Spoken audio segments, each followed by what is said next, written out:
And there we go. Okay. Good time of day to everyone. For whatever reason, my settings are all kinds of screwed up.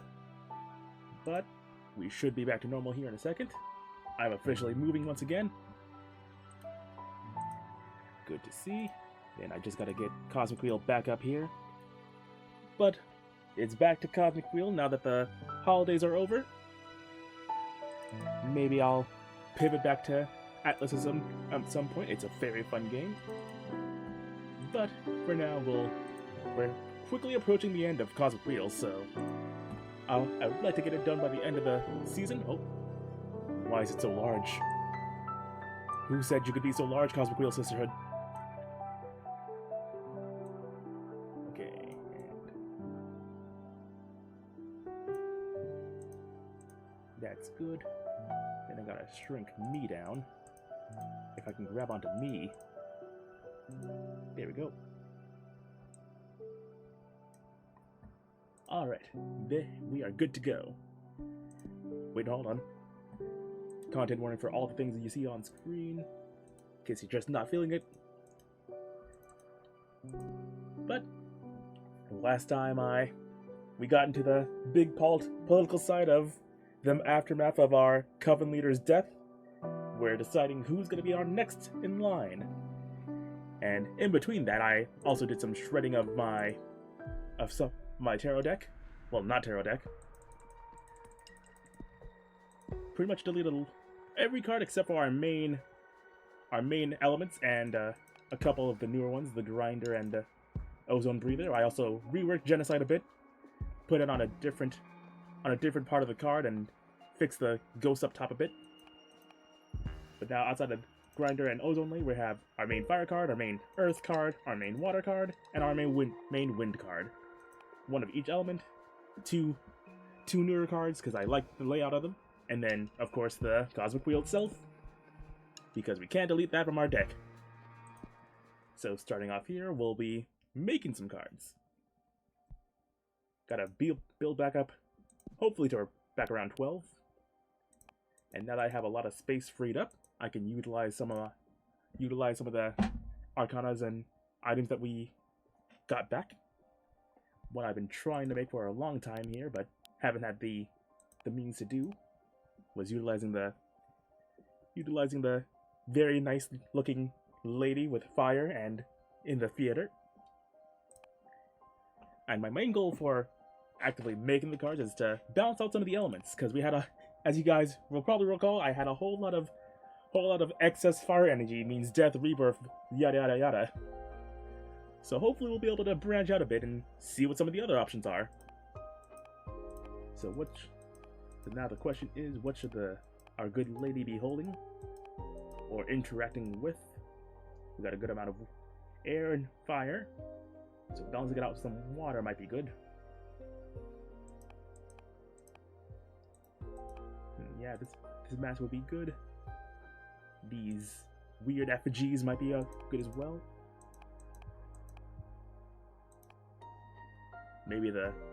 Maybe she's drinking something.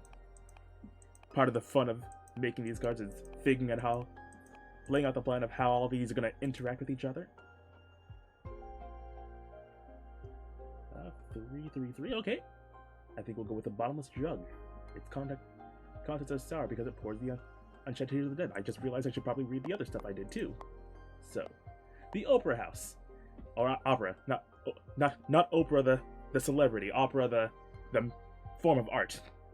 An enchanted opera house that magnifies the emotions of anything sung inside its chambers. That'll be our main layout. And for the Arcana, the Sidernal Lovers, a goddess in love with a Sidernal snake, an ever-burning passion that shatters the fabric of the void. With that, we have a nice sort of theming here. Ooh, God. She's got a whole theater to herself. So we'll take the lady, shrink her down a bit.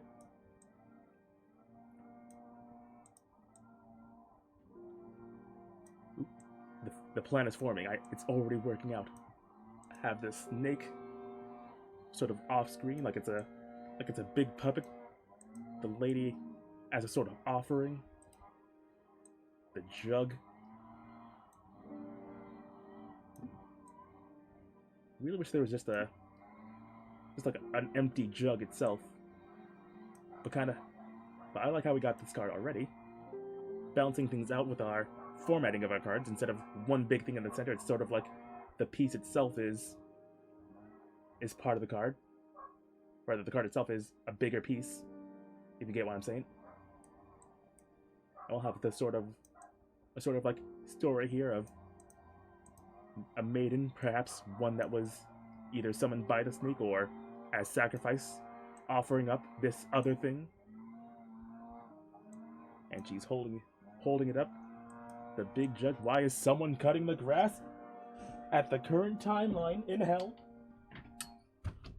Apologies if you guys were able to hear that. There's a fish.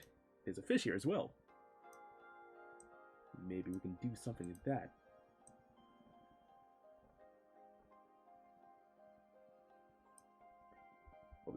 What we could do is make it as a sort of like framing of the jug, because a lot of fancy vases have like some cool design to them. Yeah, that works.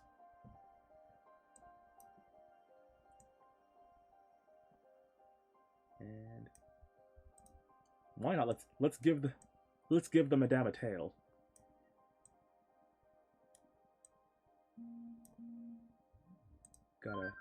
That works. For me, this one will work too. Yeah, I kind of like the curved tail going back into itself. Provide some very, very convenient censorship for her modesty. And then we can have the snake's tail also coming back around out of the curtain. Make it feel bigger than it truly is. This is the part of the snake we are seeing. Imagine all this part of the snake that we aren't seeing off stage. Practical effects. All right, I like that.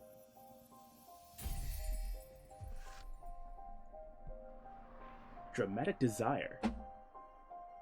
The chambers of the opera house make all meanings resonate through every context. An invitation to traverse new paths, in need of finding a partner. A pain that can beget isolation. The ever-flowing water from the jugs represents inner desire. Meanings guide discovery, introspection, temptation, yearning, and passion.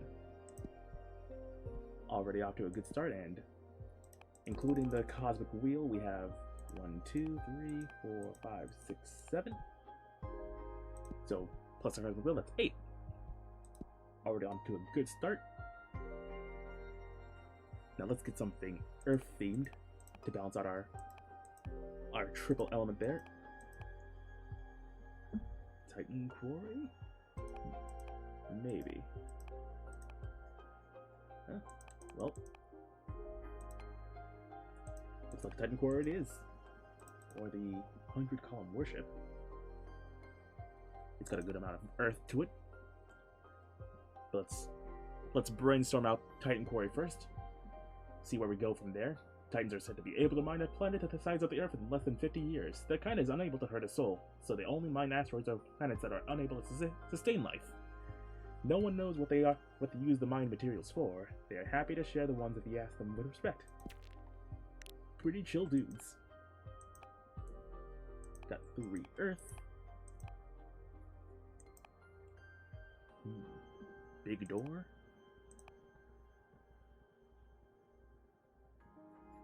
The Purple Blood Seeker, the last coyote gunslinger out to hunt down the scions of the Purple Blood Behemoth throughout the vast cosmos. She feeds on their blood and extends her life to prolong her never-ending vengeance. But what would she be doing on the Titan planet, though? Yeah, I think She's got a good mix of elements, but the 100-column warship inside the Warhorse Nebula, there's a passage to a non-Euclidean canyon filled with 100 obsidian towers. No one knows who erected them. If you climb onto a tower, you can see versions of yourself looking back at you from the many windows of the rest of the towers. Or are they the ones being watched? Yeah, that makes more sense for some sort of traveling biker. And then we'll have a good mix of all of the elements, mainly focusing on Earth, though. So we'll have hopefully some water or wind to balance it out.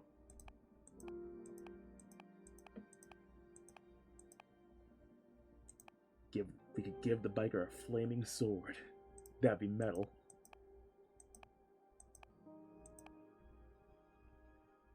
Or the Hunter Witch rifle. She's already got a lot of guns. But what's one more? Taking us to four fire. I think we do it. Witches that specialize in hunting magical beasts often turn their wands into rifles. These weapons are able to shoot any magic spell sealed inside a sapphire bullet. If nothing else, we can brainstorm with this.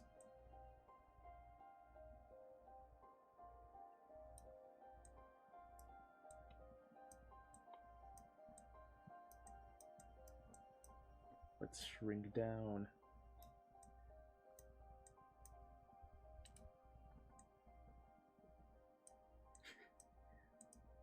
The world's smallest bike.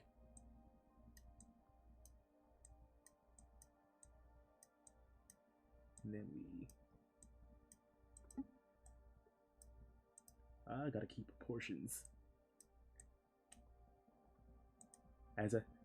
I do love a good witch with a firearm. It is a very, very fun gimmick. Is this a leg? I think it's a leg. I hope it's a leg. Shrink down the leg.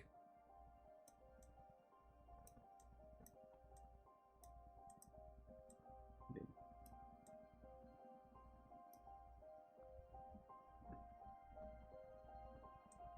shrink down the body.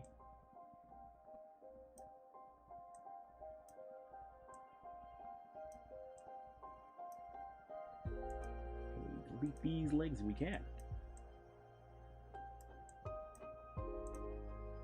The brain is working. Give her the big shooter. Oop.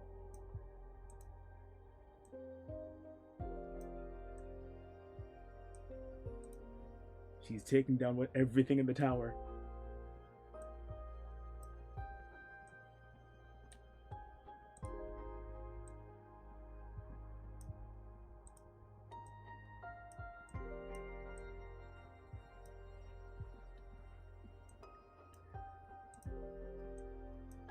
Big shoot there, and then have the actual bullet. And that's a cool effect too. Oh dang.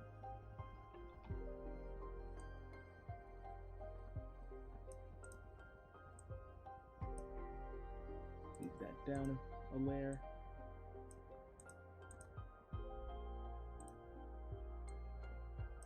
Balance it out, and then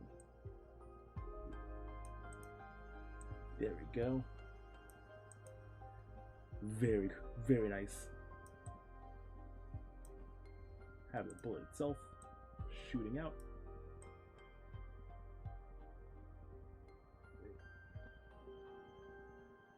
I can make it shrink. Screw it. It could be an elephant bullet. If you're hunting magical beasts, it's probably gonna need all the firepower you can get, magical or otherwise. And then let's give her. Okay, give her a secondary, because sometimes you just need to shoot a guy.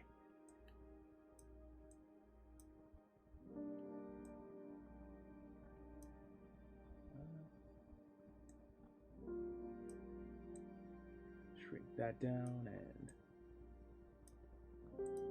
a bit improper gun protocol, but She's a space witch. I'm sure she's immune to her own bullets.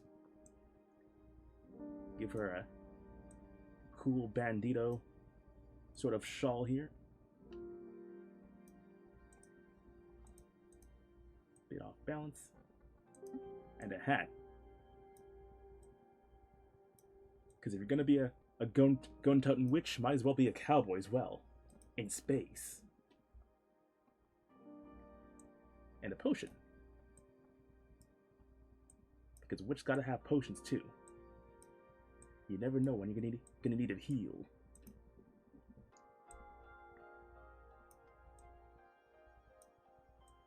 Let's see if we can do something with these pillars themselves. Because as cool as this is, these pillars are just kind of doing nothing. So we'll make them sort of spires. Perhaps something of a place of worship. And let's have one of them be literally shooting from fire.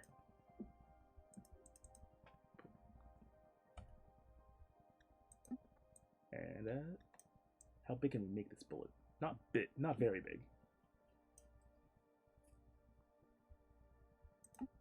So unfortunately, as cool as this card is, I think that's the most we can do with it. Actually, we could probably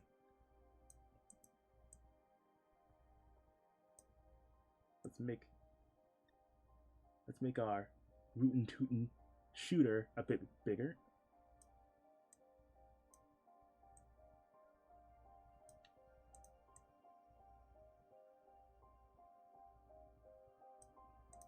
One spire on fire in the back.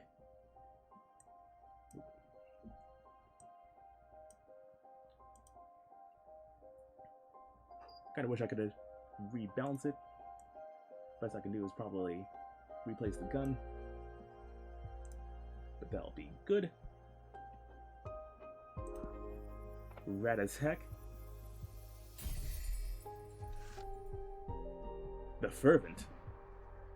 Consciousness of the many selves, the hunter becomes an audacious accomplice. The coyote seeks a rival, thrives on conflict. The rifle is loaded with angst. Meanings: determination, rightfulness, deception, the unknown, alliance, rivalry, and tragedy. Nice. Okay, so we got a good balance in 2 cards, and then I can't see what element this card had, but I'm pretty sure it was like a good mix of everything except Earth. This one was a bit in Earth's favor and fire.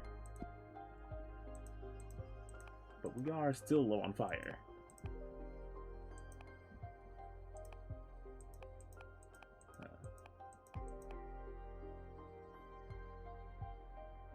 Maybe we could do something with the club again.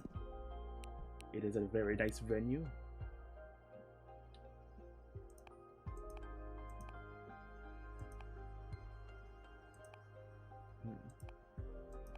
Maybe we could do something with that door.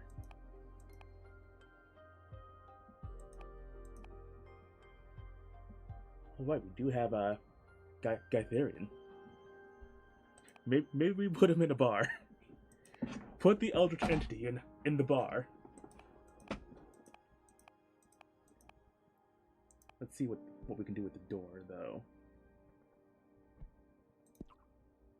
Heavily in favor of water, as it is, so hopefully we can bounce out with some air energies.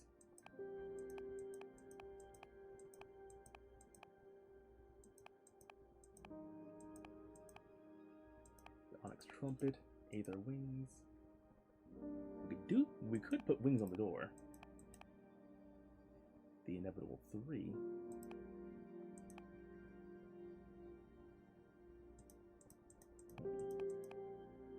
Brainstorming, thinking.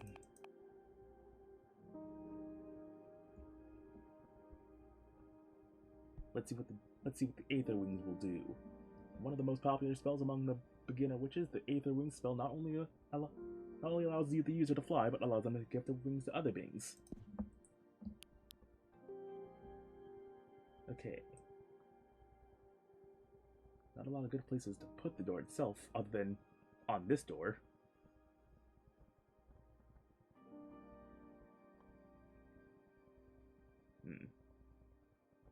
Yeah, it's a bit cluttered.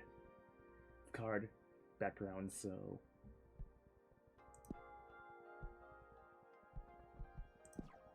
let's rework it.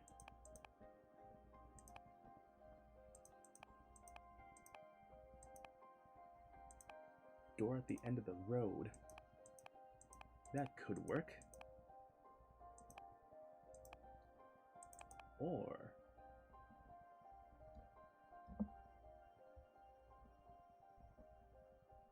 we could do something with the magical post office with the door, since it's a door that leads somewhere. Maybe it leads to, and then we could use the birds as well. Okay, yeah, let's see how this goes. Magical post office, a magic forest realm inside the folds of time, only accessible by the witch's familiars. The magical post office is the quickest way to send letters and parcels to one witch domain to another. Witches favor this method of communication because there's no known way to tamper with it. It's a door that leads to the other domains, you see. The forbidden door to pleasure, which has found this door chained to the ever-expanding edges of the universe. No one's ever dared to go through it. Once a young witch looked through its keyhole and fell victim to a 7-year-long organism. Addicted, she went back to look again, but this time she exploded into red dust. The very high-stakes door in the post office.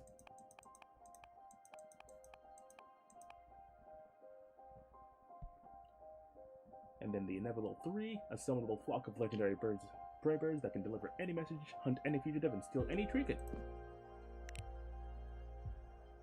Let's see what we can do with this. We could use the base of that tree.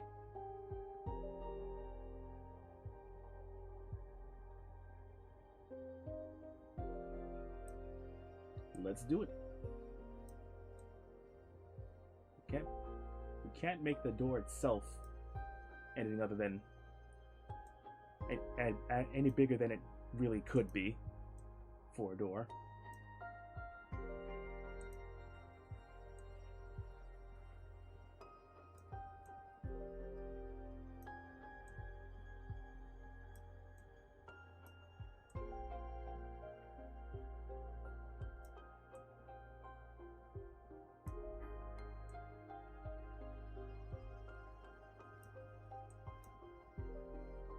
That's as centered as I can probably get it.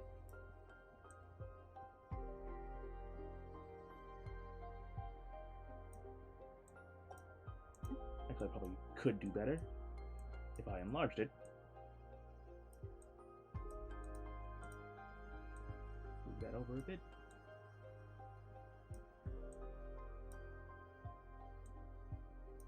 There we go. And then now that I got it as enlarged as it is, I'll just do the rest.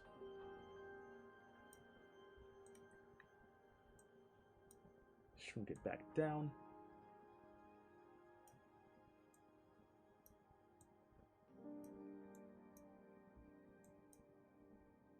Spooky goat tips. If you ever see a door embedded into a regular tree, probably don't go through it.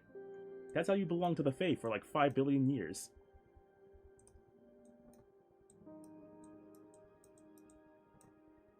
Don't trust most man-made structures embedded into trees, even. They're not meant to be there. Especially if there's 3 weird birds just flying around it. That's ominous. That's spooky. We don't trust like that.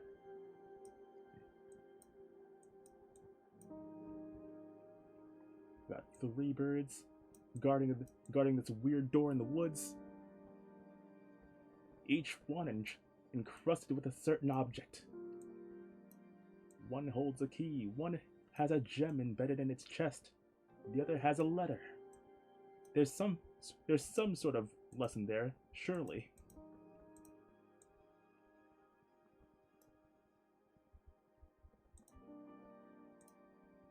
Yeah.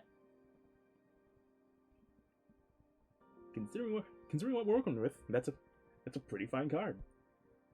Using parts I don't think I would have utilized otherwise. Butterfly effect. The magical post office controls the flux of information. The forbidden can lead to illumination, but also corruption. The birds of prey carry this message throughout the cosmos. A hurricane of energy will stir luck and call for the unexpected. Guide discovery, temptation, predestination, and luck. That's card number 10, I believe.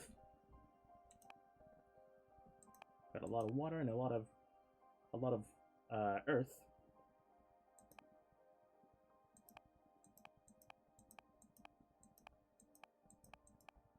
And we're running out of locations. Let's try out the road. Actually, we got our spooky other Titan friend, so let's seal it somewhere. What's a good place to seal something? If I was gonna seal something, I would want to seal it on the sun. That's a pretty dense space that it's probably not gonna be able to get out of. What? Yeah, one of the largest known stars, the Forbidden Behemoth, was once imprisoned at the core of this red hypergiant. It's literally made to seal away behemoths. So, Gaetherian, come here. We're putting you on the moon.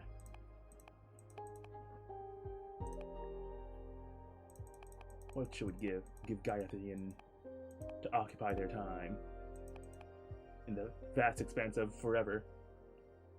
We can give it a nice blanket. I think we give Gaetherian a nice blanket. Fully load up on fire and earth energy.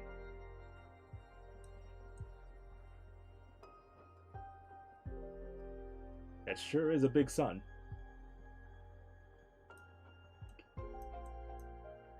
It sure would be funny if we just made a big ominous red card with nothing but a behemoth and a blanket on it.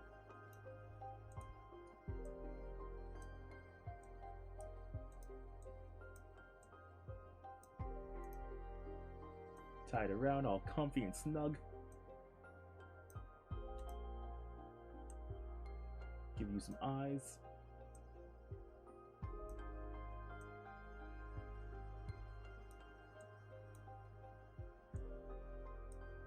Shrink down a couple of those eyes.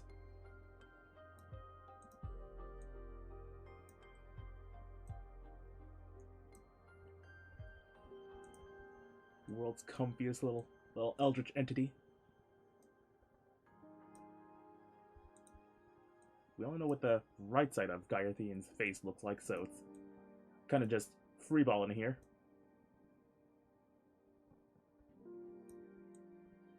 And not on the shoulder, because why not? Big eye on where the stomach would be. Because why not fully go into the eye motif? They say you don't look directly at the sun, and that's because it looks back at you. That is a horrifying concept, actually.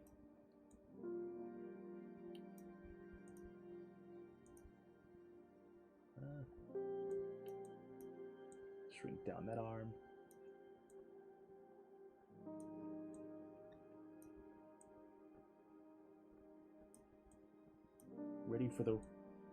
Ready for being sealed on the sun for the rest of eternity. They're just snug as a bug in a rug.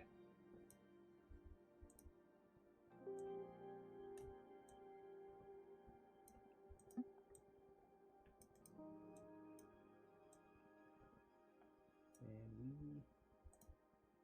we can kind of do something like this with it, where it's like a much wider blanket than what it lets on. Yeah, that's great.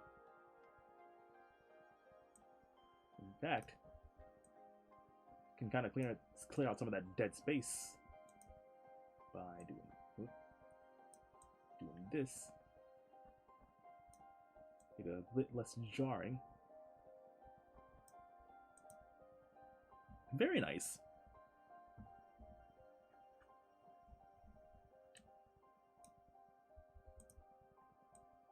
And rotate this arm,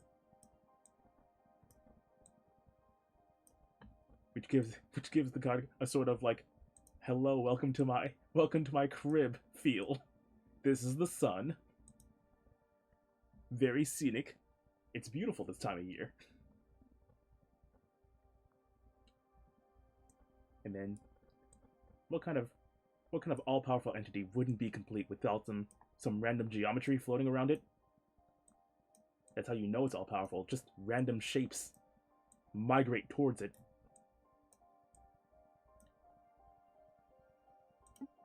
The world's comfiest little eldritch entity. I love it. But also being a bit ominous with the very striking red background, only offset by the light blues of the entity itself and purple. Color theory. Astrophobia. The energy of the star is fierce. Exploring the fears of your peers will grant you knowledge. Establish a dialogue with your intrusive thoughts. The mother's pith claw stimulates purpose and emotion. This whole lot of meanings: deception, the unknown, introspection, determination, rightfulness, rivalry, tragedy, courage, alliance, sabotage, adversity, mercy, wellness, and guardian and ego. Utilizing every possible vague meaning onto one card.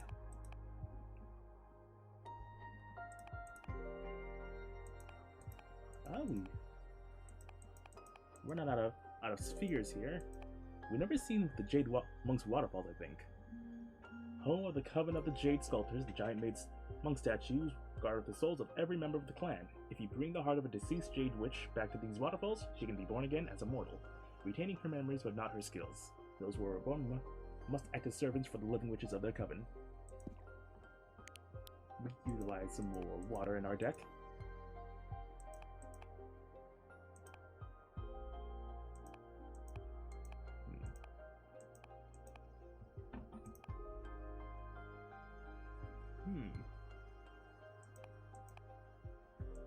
I'm thinking.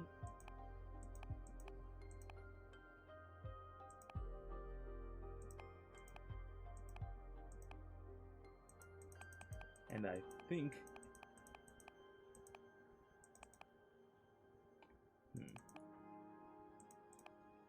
Dang, we don't have another fire energy. But I think with the one fire energy we have left, we utilize the astronaut. He knows that time is a sea and not a line. He's on a quest to make the universe equal and just for every life form. Actually, I think with that, we don't exactly have another space theme card.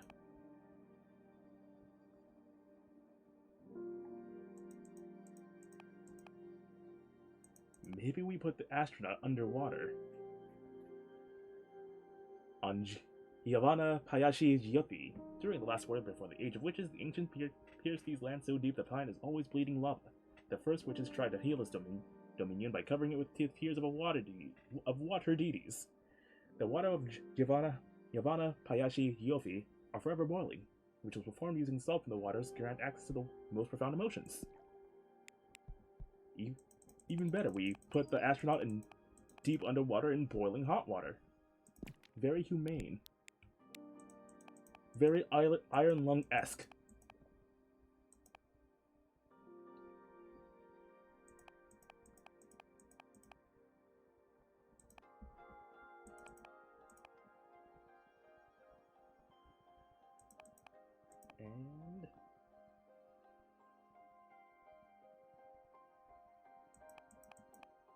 And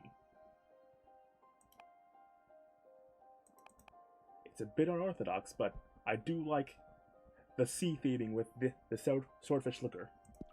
So we'll give the astronaut that Yoma theme.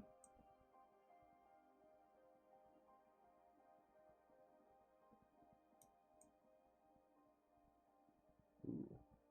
What can we do here? A whole lot. Separate the wine and swordfish.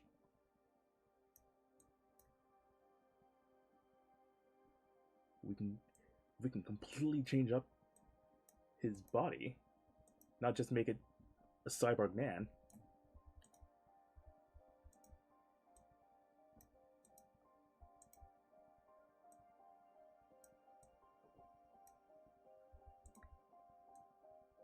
We make him a moth.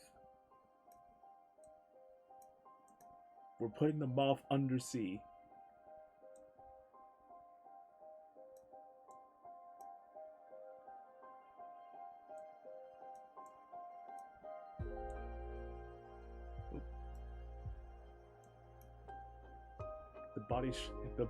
The main body shrinks faster than the head.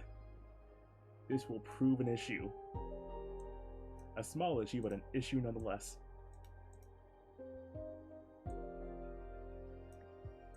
Okay, maybe we...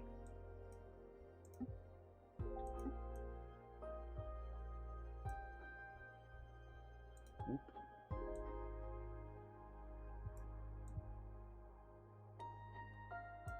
Utilize a different one. Make our deep sea astronaut hold on to a sort of lantern, a lamp even, as moths are known to love. Give them a swordfish companion.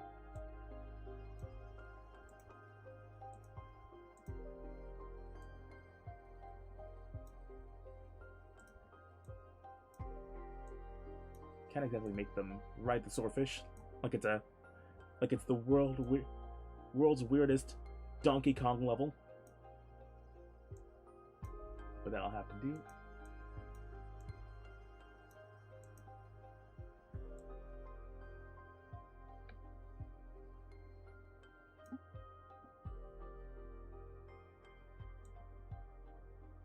Have a little cup shooting off bubbles. Ooh, or a sword. That's holding up the treasures from the deep. Because pirates are also cool. And let's give this eel here a narwhal horn, because why not? The ocean is full of horrifying creatures anyway, so might as well make one of the most visually striking, even more strikingly dangerous looking by giving it a sword on the head.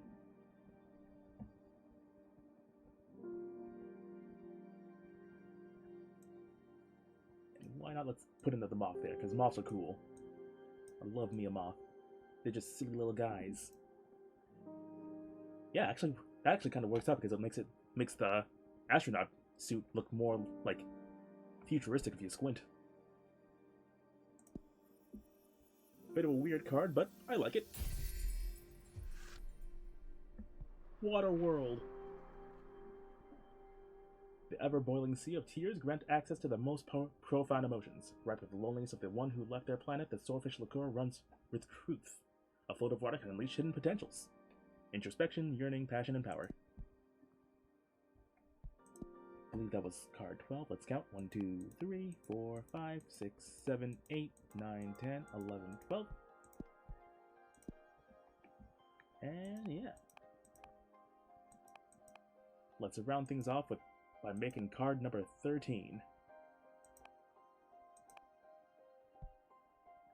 The road. The road back is lethal, the road ahead is unknown. Fitting for the current state of the game. But who do we put on the road?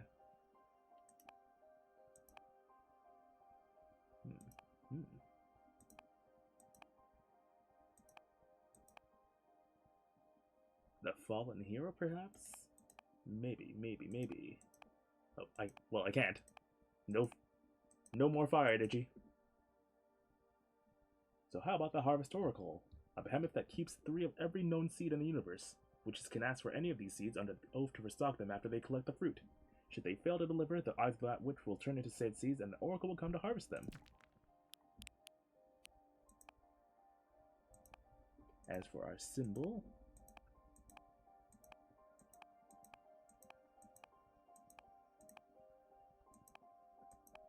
let's...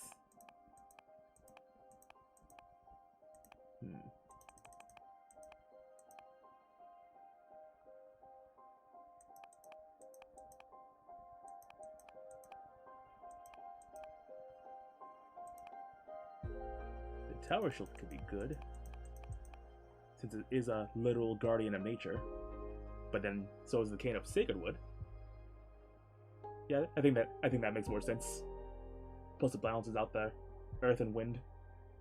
A cane carved out of wood from a sacred willow makes grass sprout from every hole it pokes on even the most arid soil.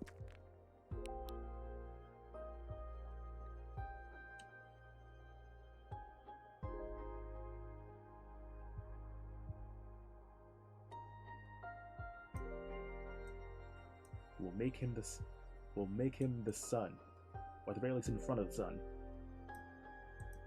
because that gives him a sort of halo look for this really weird, almost angel-looking creature.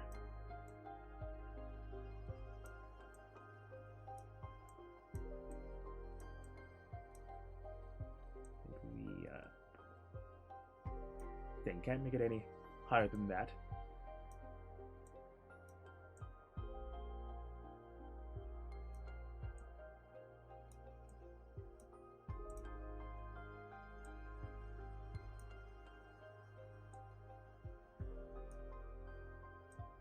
Make the guardian of nature all big and bushy, quite literally bushy.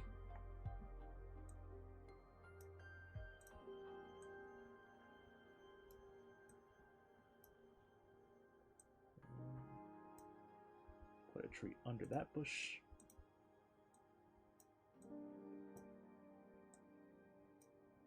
Fill out his insides, because I just noticed they were transparent.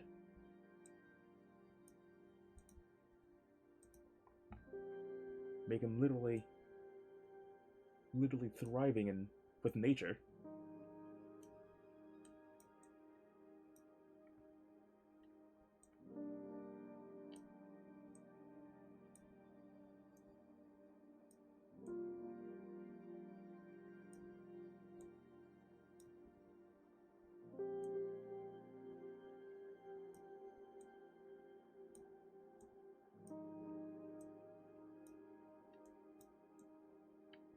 Kind of wish that I could fix the perspective on the big branch cane here, but it'll have to do.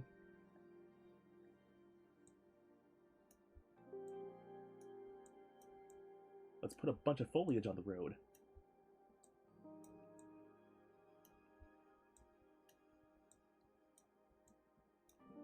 If I could grab it, if I could grab the plants.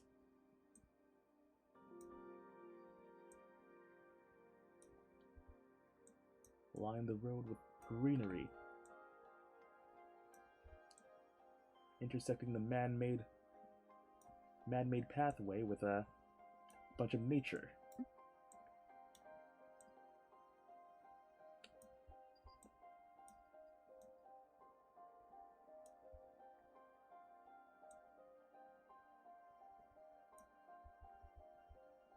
Spin this around. Put a layer below. It kind of disappeared behind him. And that's okay.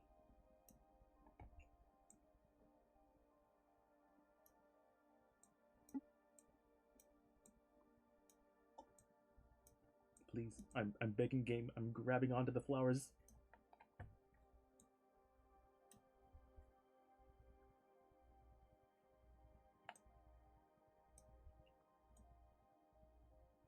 And hopefully this doesn't overload the card with, like, various information. But I feel that's a good stopping point. Wabam.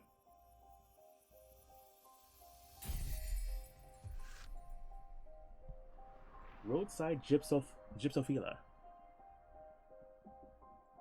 We walk the road alone for everyone to see. A magical harvest is meant to be shared. Harvest build communities. The Oracle only offers the strongest seeds of a strain. The sacred cane blesses the landscape. Guide, discovery, determination, rightfulness, justice, support, and success. Alright. That's a whole lot of cards we made. We're getting into it. I have a worrisome report. Jessamine Party has been campaigning, warning our sisters about the dangers of the forbidden arts. I just noticed that we had 25 cycles left, and I'm Pretty sure we had more than that. I'm not sure though. I'm not sure if it's randomized or if making all those cards spent a bunch of time, but we're in it now. Jasmine parties have been campaigning, warning our sisters about the dangers of the forbidden arts, retelling catastrophic events of the past involving behemoths and time-bending spells. Many witches are reconsidering their stance on the forbidden arts policy. We shouldn't let her scare tactics spiral out of control. Ooh. We took a nasty hit. Let's talk to Abramar.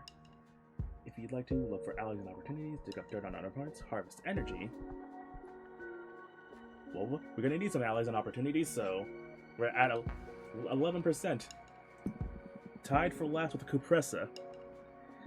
Understood. I'll comb the cosmos and see what I can find. See you. And for Geef, I'd like you to...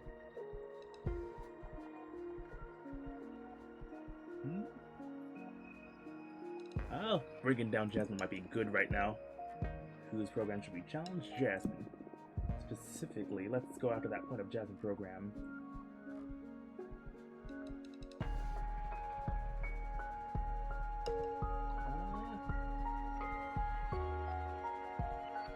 Let's go after her freedom and trust.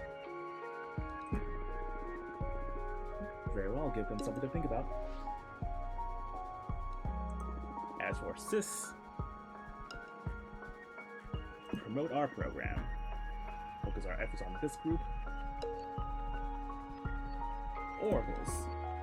Okay, I'll do my best. I'll be back in a few cycles. Okay, so I probably should have sent them all out and then made some cards. But we got time to spend out, and we got a friend.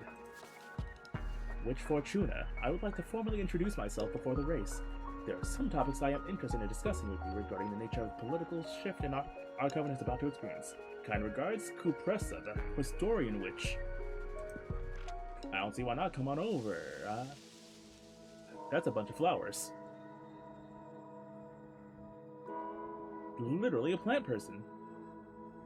I thought that was just like a creative depiction from what we've seen of her. Hello, I am Cupressa. Nice to meet you. Welcome, I am Fortuna. Nice to meet you too. Thank you for having me. I wanted to introduce myself formally before the race becomes hectic. That is so kind of you. I'm sorry that you had to come all the way here. There are still 800 years of exile left in the sentence Adana cast over me. Oh, wait, that was Fortuna. I'm well aware. Adana often confided in me. The fear you inspired her was one of her greatest weaknesses. Oh wow, I don't know how to feel about that. That makes two of us. That's the main reason I decided to pay you a visit. To keep me in check. To form my own judgment. I promise I carry the best of intentions. Adana was right, you should fear me too. Don't be so harsh. I'm nice, I promise. I carry the best of intentions. No need to make an enemy, no need to say that we're 100% friendly, but we do carry good intentions. There's a certain aura around you that tells me I can trust you. Plants were most sensitive to this kind of energy. Now I see that Adana's fear was unfounded, a product of her decaying mind. Knowing this, I must ask you and your team to retire from the race. Dang, bold. What? Why? Haha, nice strategy, or get out of my house immediately. I mean, I love a good goof. I love she had the audacity to try. I didn't say that in jest. You are too close to your human side to properly govern a cosmic coven. That's what made Adana such a great leader.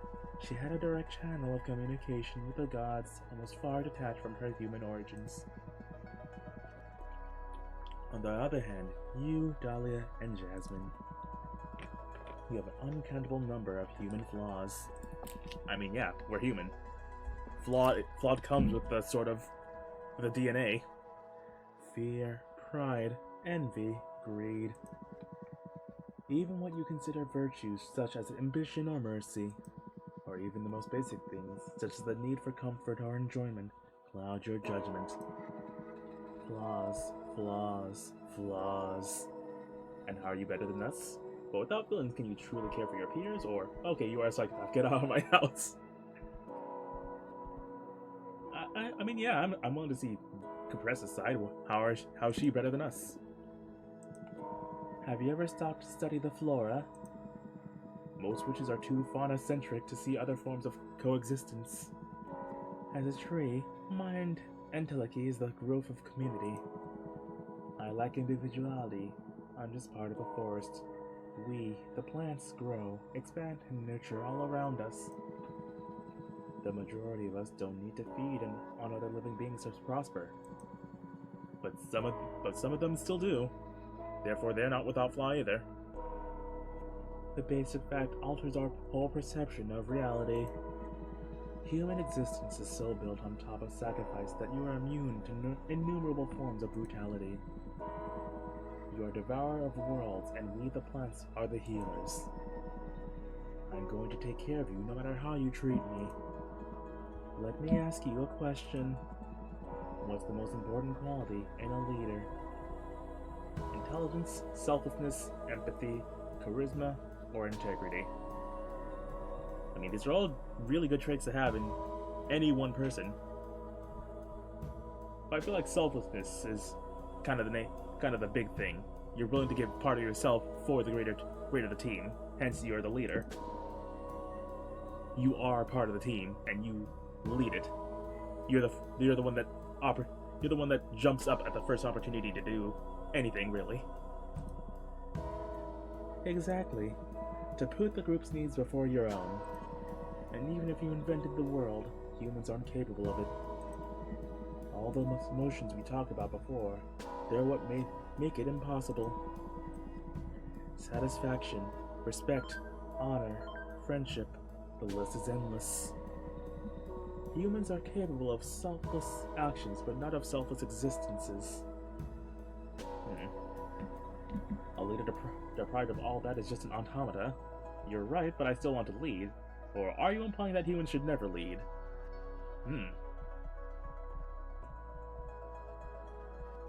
I mean...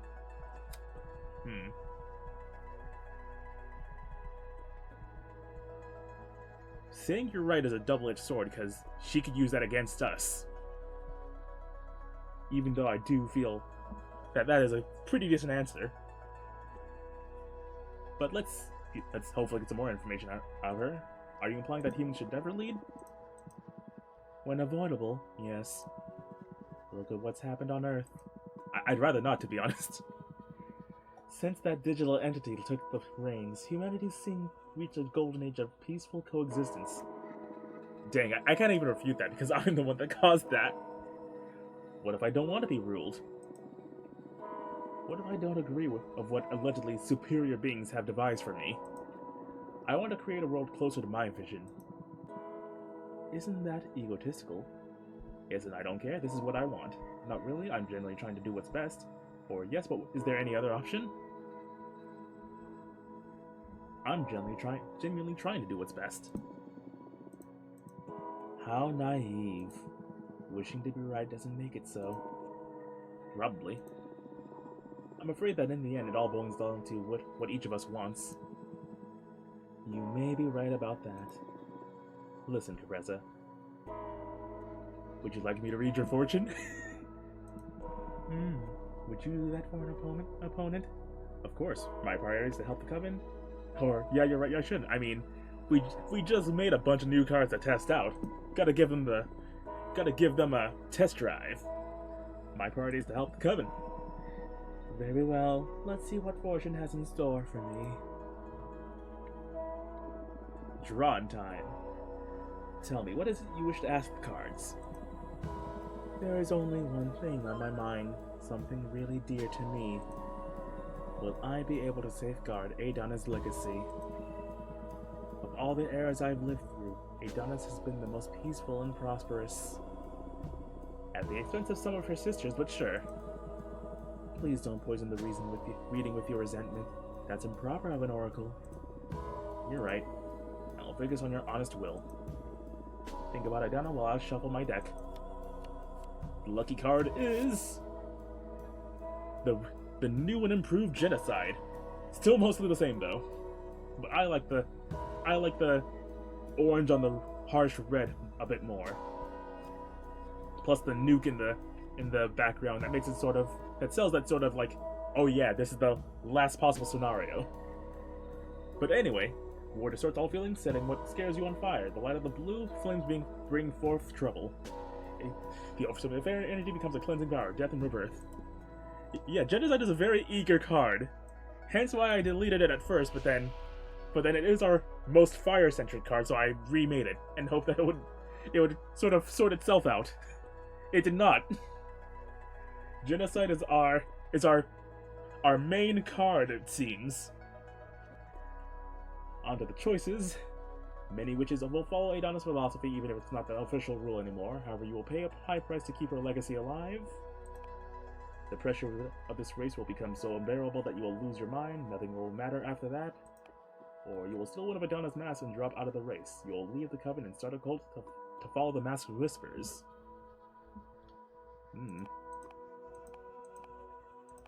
Acting in best interest to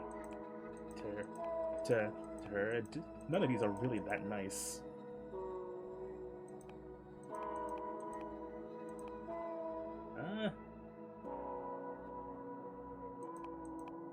I'll give her at least a sort of respectful ending to what she would want.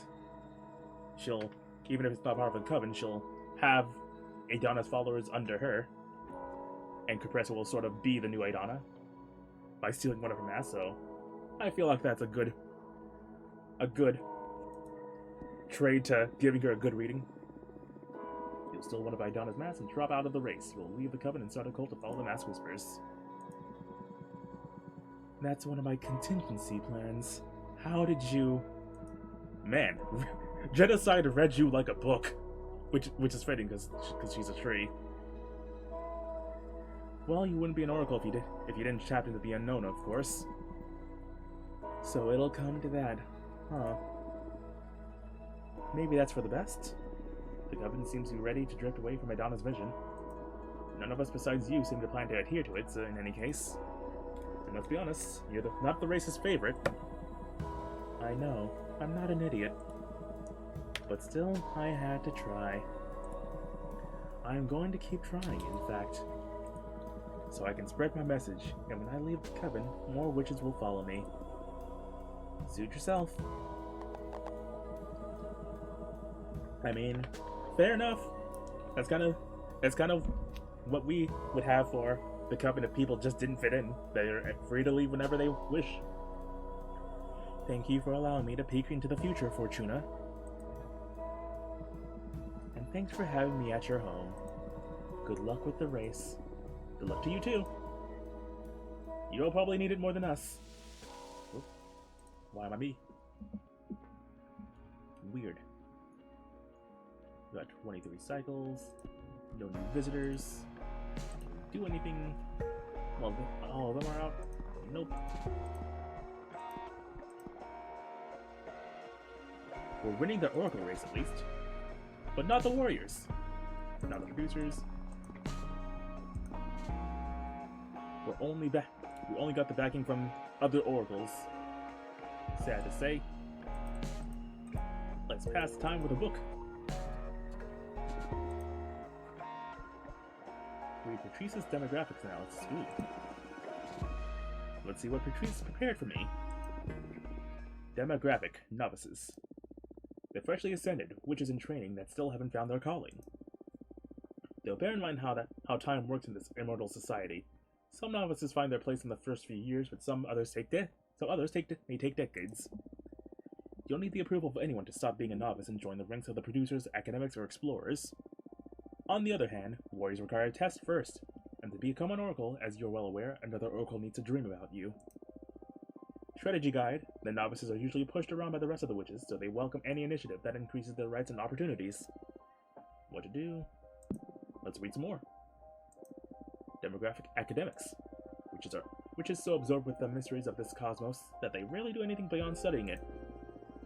They are one of the most, if not the most, prestigious demographics since they're constantly furthering our craft and talents.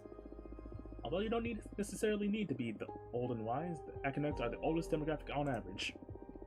You can count on them as the biggest elder representation in this race. In fact, your press is one of them, so she may have a slight advantage in this front. Strategy Guide academics like quiet, control, respect, protocol. They're pretty well off, so they'll welcome anything that maintains the status quo. More. Knowledge is power. Demographic producers. These would just have a penchant for milking the cosmos. Haha, Milky Way reference. Be it gardening, mining, sewing, or distilling dark matter, you name it. They pride themselves on providing.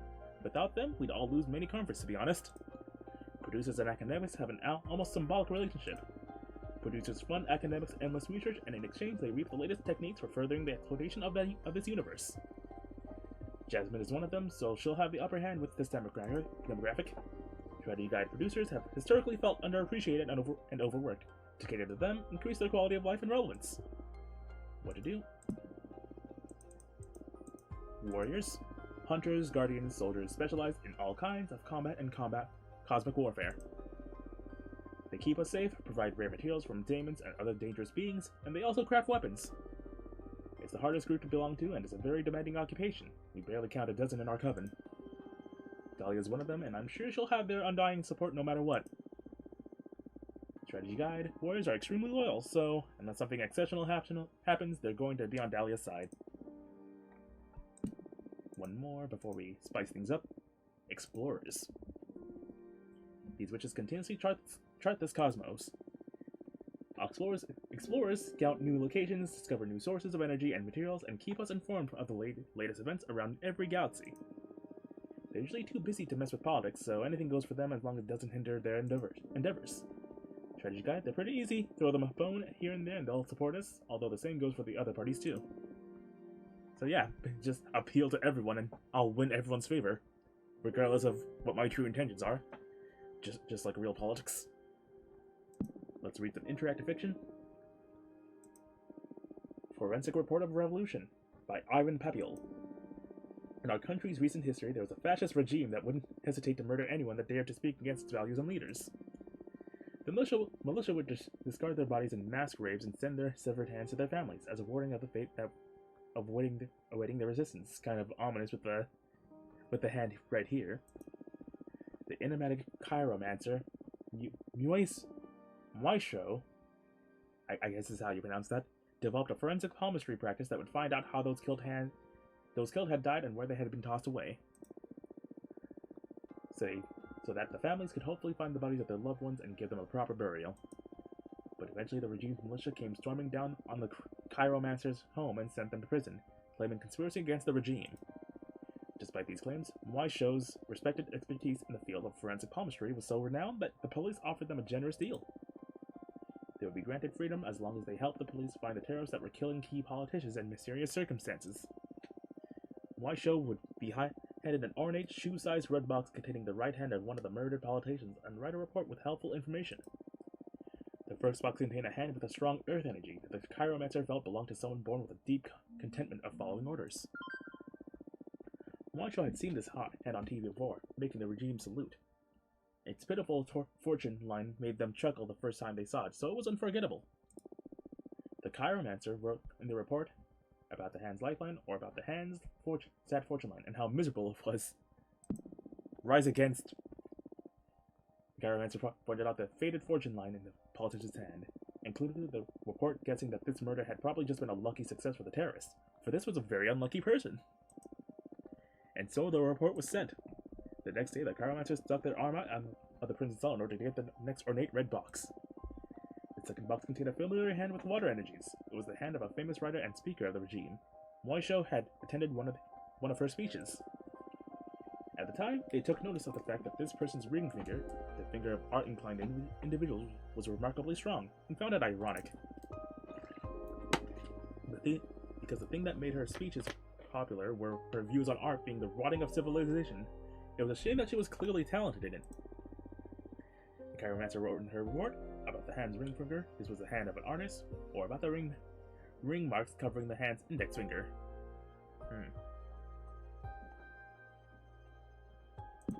Hand of an artist?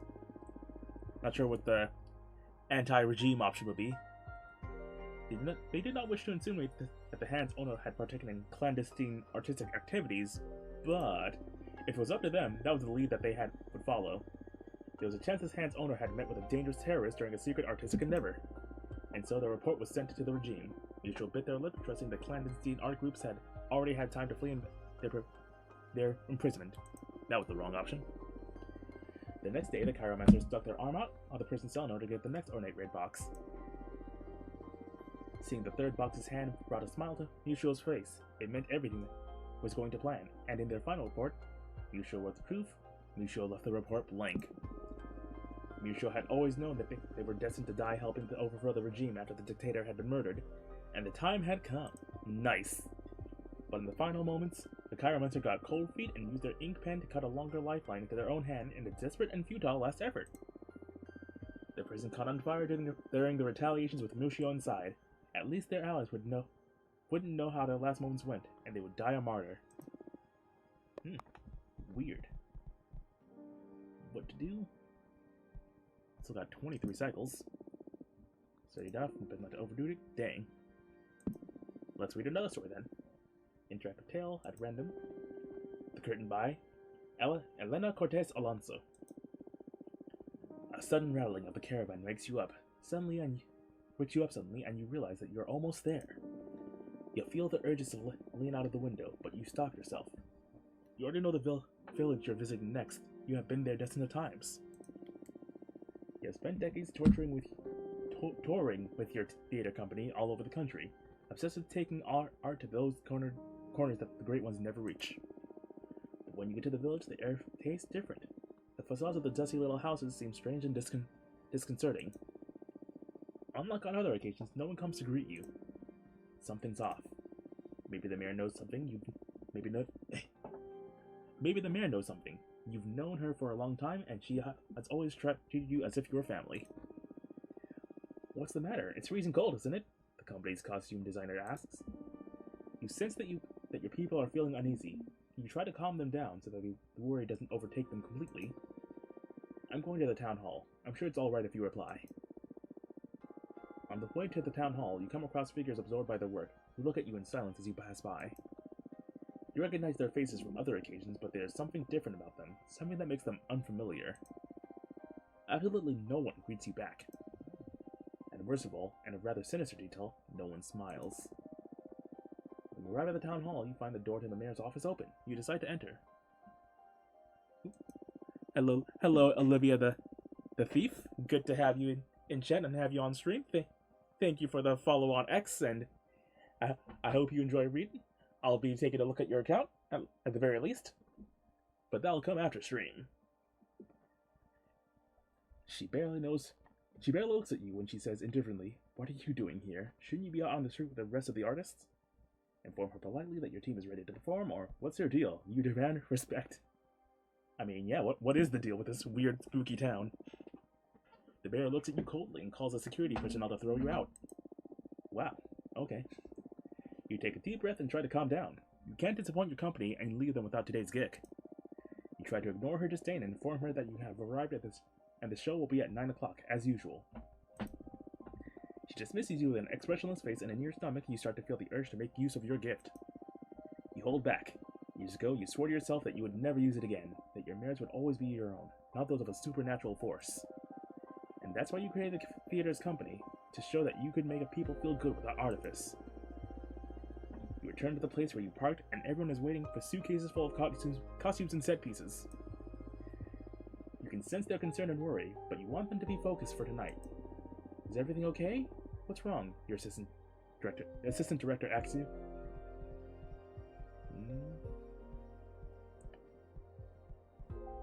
Tell the truth, but try not to worry them. It seems that the village is not at its best, but everything will be fine. Don't worry. You acknowledge in a calming voice, try to not upset them further. They are not entirely convinced by your words, but they trust you because you are family. Everyone goes off to prepare their roles, and you can't help but remain pensive. repeating to yourself over and over again that something is not right. It would be so easy if you used your gift. No, you shouldn't. You go back to your caravan to review your notes before rehearsing the more complicated scenes with the team. Dusk falls, and it's time for the show to begin. People from the village begin to drop by and surround the stage, choosing where to sit. Again, those worn-out features, those inexpensive looks full of emptiness. I mean, at least people are showing up. What happened to them? Should you fear for yourself and your family? Perhaps it would be better to suspend the show and leave as soon as possible from the remote corner of the world that seems to be cursed. The attendees start to get impatient, and some people on your team can't hide their fear. It's showtime and you have to decide. Endure, the show must go on. Better not chance it, you should leave. The show must go on. Something is not right, but together you've always been strong, and you are sure that the show will break through the hostile mood. The audience's irritated murmurs drop in volume as the spotlights come on and the curtain finally opens, kicking off the show. You listen to the actors interpreting the first lines of the script as you try to calm the accelerated pounding between the walls of your chest. You take a breath and repeat to yourself that art doesn't always have to be well received. There are times where it must be fought for, like everything else in life. But suddenly the music stops dead in its track and pulls you out of your thoughts. You peek through, and beyond the thick curtain, you see that some villagers have approached the boards and they look at the team from below in a disturbing way. At first you are paralyzed, but you manage to tell the supervisor to move on with the show. And so they do. However, the atmosphere becomes too tense when someone throws an object on stage and it hits one of the actresses, who turns pale with the impact. Okay, that's it. You decide to pack up and leave. Enough, you command the audience. Authority. Your shout is heard throughout the village, and the villagers remain silent when they see that you appear on the stage. You feel that everything is shaking inside you, but you don't want it to show. It's time for you to keep calm. Why are you reacting like this to people who just want to make your life a little nicer through theater? You project your voice so everyone can hear you. Your question is not well received. The gray faces from the audience burst into uncontrolled screams. You feel like they want to annihilate you. The mood keeps getting more violent and everything starts to spin. It's too much pressure, and in the blink of an eye you could fix it and come out of it all unscathed. Your company looks at you, mute, uncomprehending, and fearing you may not leave this town. You promise yourself you wouldn't resort to this, but you use your gift or endure, try to get the audience attention once more. I mean, if I was in the position, it'd be all gloves off once my team gets hurt. You close your eyes and all the noise fades away. You promise yourself you would never use it again, but this time you have no choice. Applause suddenly bursts into your ears, and you notice the beaming smiles of the audience watching you. For a moment, you forget your company and greet it with delicacy, savoring that what you have just earned. But that night in your bed, something doesn't fit inside you. You think you did the right thing to protect your people, but was it really? You hardly sleep a wink, and when you do get to sleep, you are invaded by nightmares. They will be with you for a long time. I was hoping that reading a bit would pass the time, but guess not, so let's make another card, now that we have a bit more fire energy.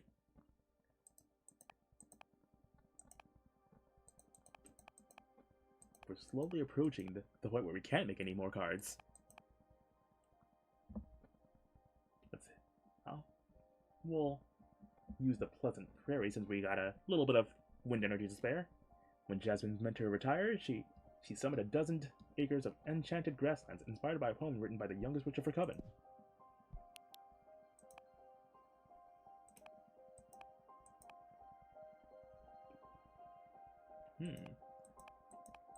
I like the little mouse guy. Ooh, but the fallen hero in a Pleasant Prairie, though. Yeah, let's go with the fallen hero.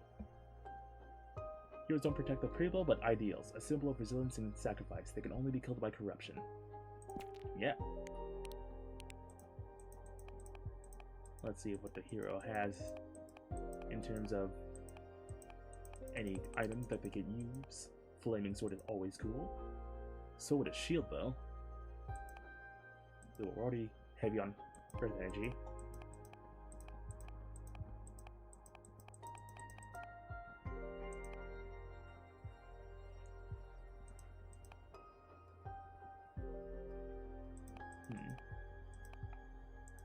Give the knight a shovel. Like some kind of shoveled knight. It would make sense for a nature-themed witch leader, like Jasmine's old leader, likely. But let's give the hero wings.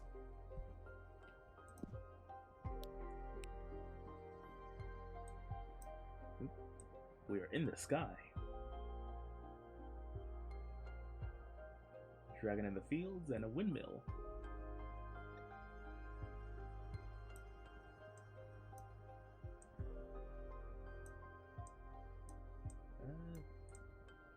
Okay. Put that in the back layer. Delete this. I cannot delete the wing, the stray wing.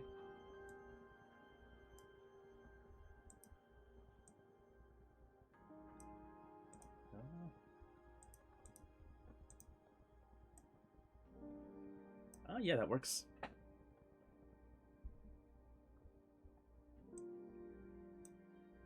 Shrink the hero and her wings down.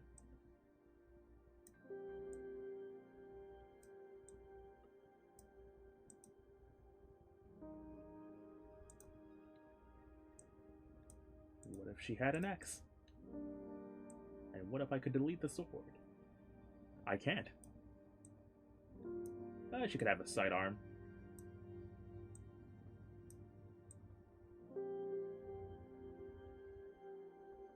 If only I could. If only it was separated into a blade and the hilt itself, so I could like have it so that she was slain. In fact, you can't even see the sword anymore, so it's just sort of a non-issue anymore. Give her the biggest axe imaginable. Almost as big as the windmill itself.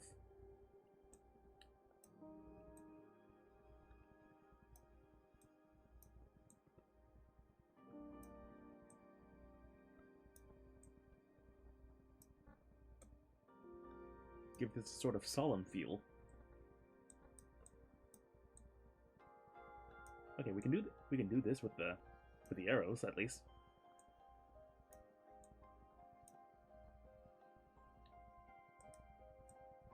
Shot through the back. Someone's to blame.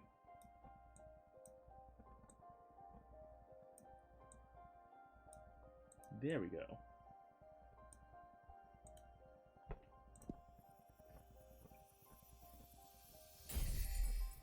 New card. Oop, we got a visitor. Once upon a time. The prairie grants a space for meditation. A song of four incredible deeds, the Aether Wings elevates the arcana for everyone to see. A hurricane of energy will stir luck and call the unexpected. Authority, leadership, purpose, predestination, and luck. Oop. Abramar's back. But we got a visitor. Actually, the optimal route is put Abramar back into something. I found someone interesting. Oh, okay, so this is probably our ally. I subtly induced the idea that she should pay you a visit. Her name is Manaka, head of explorers.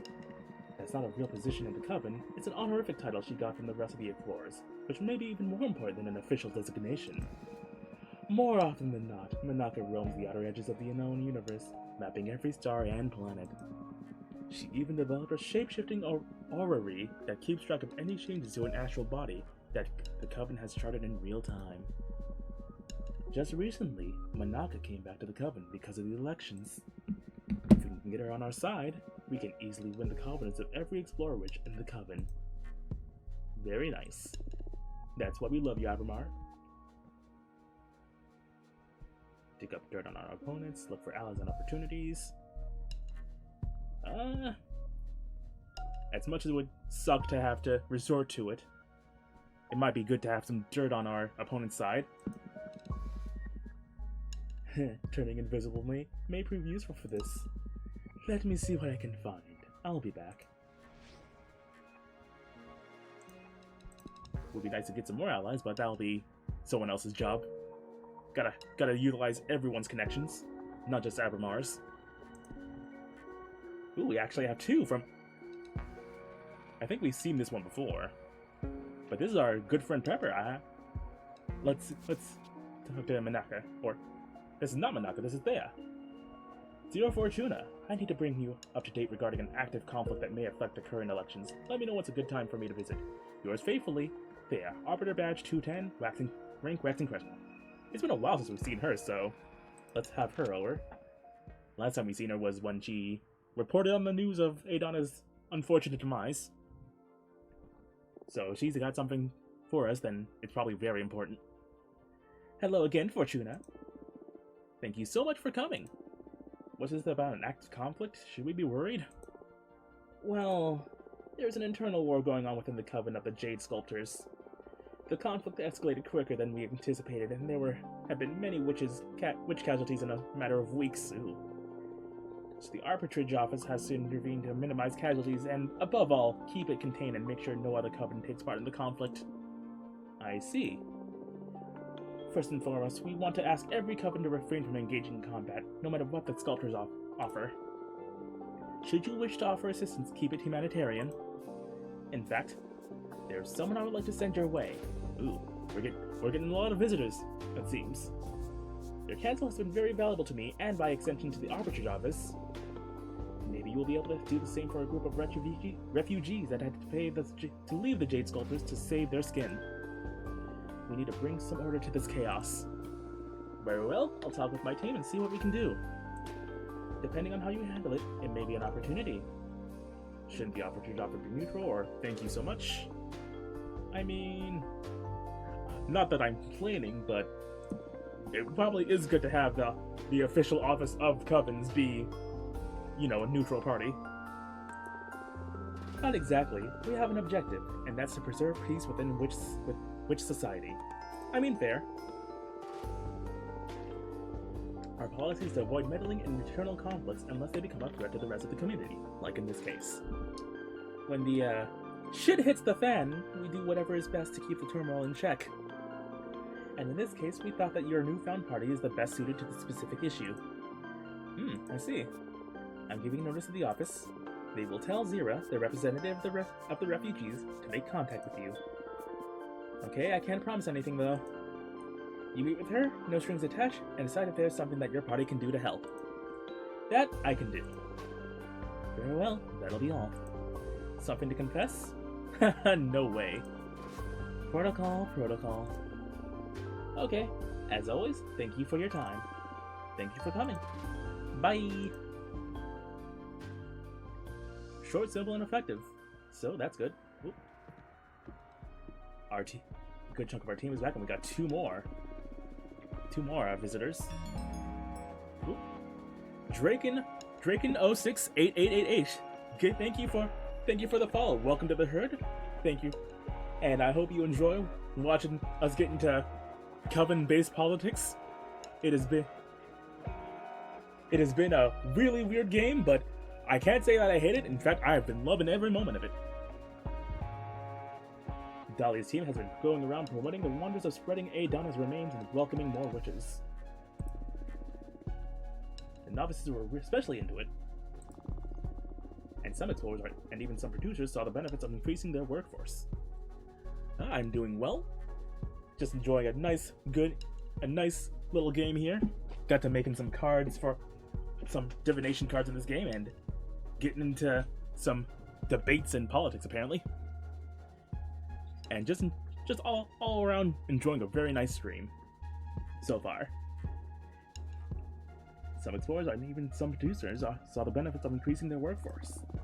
Let's not let down our guard on this, or it may cost us the race. Bold, really bold. Dolly's been campaigning among the producers. The impact hasn't been massive, but she's managed to cause some division among them. Stay sharp. Stream has been going well. No complaints, and well, I've got enough follows, so can't complain about that either. Now that our two advisors are back, reporting from among oracles, I had a meeting with some of the oracle witches. They're quite the reserved lot. They seem to like the idea of keeping a fellow oracle at the helm. In any case, it was a good meeting, I think. That's good. We're still at 11%, but Dahlia's up by 50. Jasmine's still at 34. Capressa is at an all-time low. Okay, so let's have Patricia look for some allies. Nice, I have some ideas in mind already. See you in a few cycles. Wreath. Hey, I'm back. I challenge Jasmine's ideas of witches not having any duties whatsoever. Thank you very much. Profile pic as well as my PNG tuber model is made by yours truly, so I'm glad that people enjoy it. Put a lot of time into it, so into all my assets, so good to see it playing out. Warriors are scared by it. They supported our arguments. Explorers think that there should be some commitment from every sister torture community too. And novices always want a more collaborative coven. On the other hand, some academics were quite pissed off by our message. We got Jasmine down to 31, Dahlia down to 50, and we're up to 14. Yes, this is my original character, Baphomet, the occult goat of the Sabbath. That's the general theme here. I'm a demon trying to regrow her cult in the modern age by playing funny games online and being popular enough to regain my power, as I did many eons ago. And sometimes that means I gotta bumble through funny games. Can't say it's the fastest plan, but it's working out for me. Grief. What should we have you do? It's either harvest energy or promote our program, which I think promoting might be good here. Let's focus on our efforts. We can't. Let's try to get the explorers on our side at least. Get some very good ideas about how to draw witches towards our program. I'm on it. Thank you very much. Thank you very much for enjoying the stream. I hope to bring you more enjoyment in the future. Glad to know I'm doing well.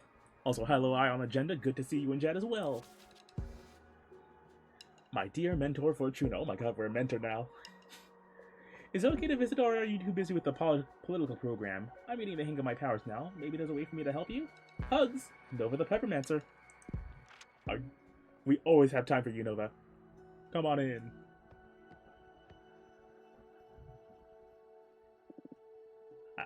I think all the bottles are new.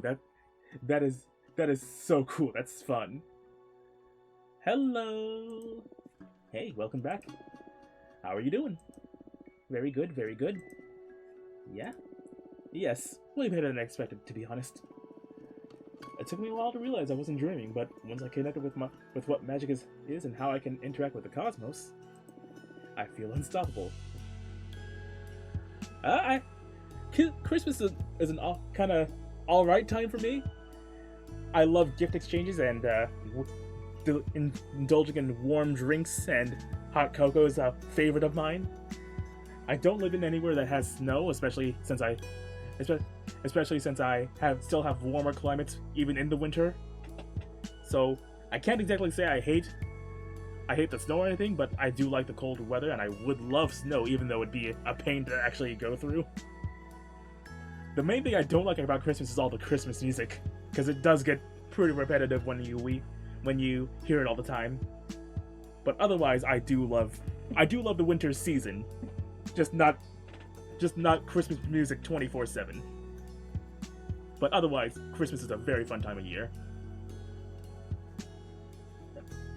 I feel unstoppable. I've never felt this alive. I'm so happy for you. It's thanks to you that I got this far this quick. What you read in the cards for me has profoundly affected me. Your words have been fueling my passion for the cosmic arts. So much that I've had praise from the whole Coven, including the elders. They say they've never seen someone as promising as me in the whole history of the Coven. Oh wow, that's big. Congratulations, I'm so happy for you. Go ahead with your question, Draken. I'm always open to any questions that you may have. Thank you so much. I could never repay for what you've done for me. Actually, about that, I'd like to join your party, please? Oh, I'll do anything.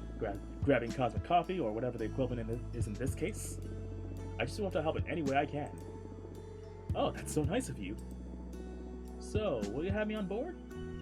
Of course, we'd be thrilled to have you, or you don't want to be tangled up in politics. I mean, we'll take all the help we can get.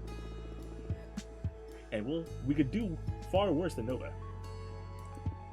Yes! Thank you so much for this opportunity, Fortuna. Welcome to the team. You won't regret it. I'm gonna do my best and then some. That's a good attitude. You're already in our headquarters, so find a comfortable spot and I'll come up with something for you to help us with. Understood. Our team has increased in power, and we got yet another visitor. Okay, so how are we looking on the beings? We need some more academics. Already hitting off with the oracles. The warriors are heavily favoring Dahlia, but they're probably gonna do that regardless. We could use some support from the producers. So I think we have a job for you. Forward our program to the producers. Yeah, it was producers. Oh, exciting! I'll go ahead and spread the good word, absolutely.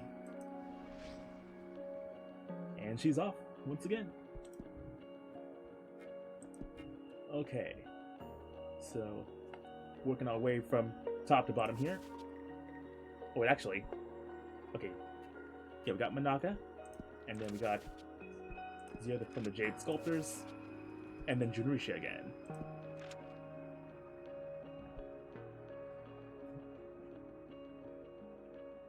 Oh yeah, of course. If you have any ideas in mind for my character, I would love to hear it, and I am very much open to any gift art that you would be willing to give me. I appreciate any effort you do. I love giving art. I love being given art. So if I inspire someone to create, I am happy to have been that inspiration. And I cannot wait to see it, and or at the very least hear about it. Shouldn't get ahead of myself. Yeah, let's work our way from the top to bottom here. Dear Sister Fortuna, my name is Manaka, and I am one of the Explorer Witches of our Coven. I am meeting with members of every party to assess the best prospects for our projects, the continued research of this cosmos, and of course, the well-being of all of our sisters. Looking forward to meeting you, Manaka.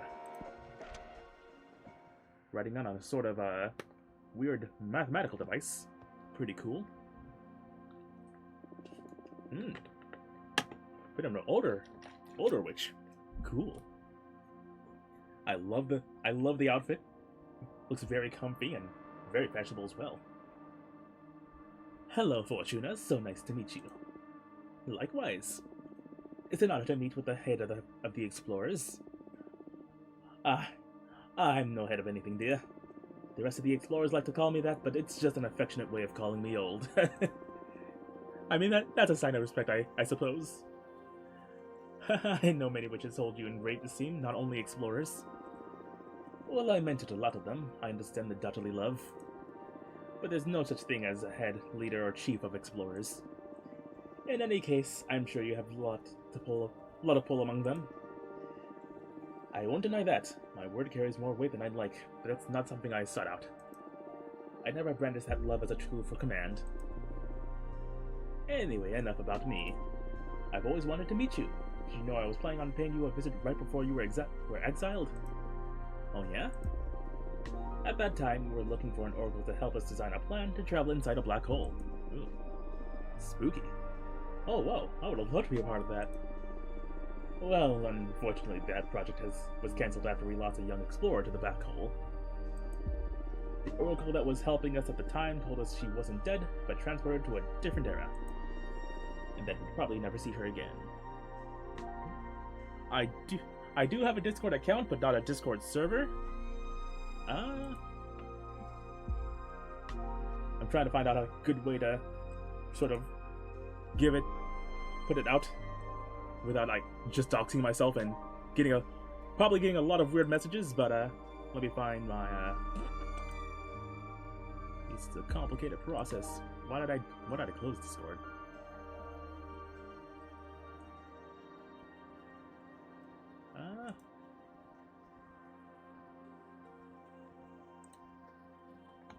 Okay.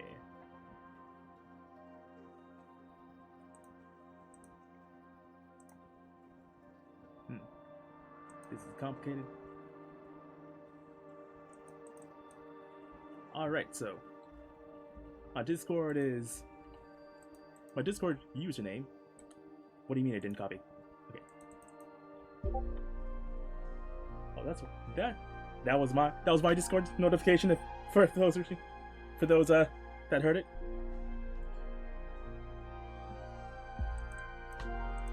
I'm experiencing a bit of lag for whatever reason. Okay. Shouldn't be too much trouble to just post my account name, so that's my Discord name.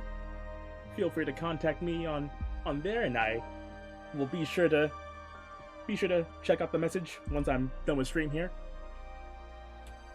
And did I close Discord? Yeah. Okay.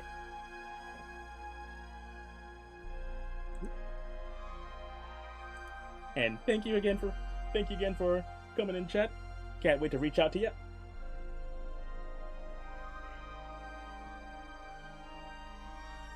Okay, back to the game. Actually, I'll take a quick drink before I get back to reading.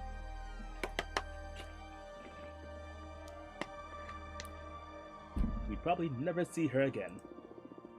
Oh, I'm sorry to hear that. Maybe with you on our side, it would have gone differently? We'll never know, I guess. Look at me, talking about myself again. I'm so sorry. Let's focus on the present, or you could have me telling war stories until the end of the race. It's quite alright. So you're visiting every candidate. How's that going so far? It keeps getting harder and harder. I'm not just visiting the candidates, but also their advisors and other team members. And I just love you all too much. The future is going to be bright no matter who wins. You love everyone, even Carissa. The future will be brightest. With us, I agree it's a pity we had to compete to begin with. Let's keep things positive. No need to make our disdain note for Carissa, because she has been pretty nice to us at least. If a bit set in her in the old ways. I know it must be hard on you. You, Jasmine, and Dahlia are pretty close, right? My true family, I'd say. I hope this race makes you even closer after the dust settles. Yeah, me too. I wish I could have enjoyed some quiet time with my loved ones before getting thrown back into witch society this hard. We rarely choose our struggles. Why don't you stay out of the race if this is hard on you? I should have, shouldn't I? But I guess I do care about the fate of this coven. That's why I have to make sure it's our program we move forward with. The clash of friendship and conviction. Stuck between a wall and a hard place. So tell me, is there a way to count on your support? So blunt. It's a good sign. It's not that there's something specific you can do to get my vote, but yours is the only butter with an oracle in it. I'm curious about that.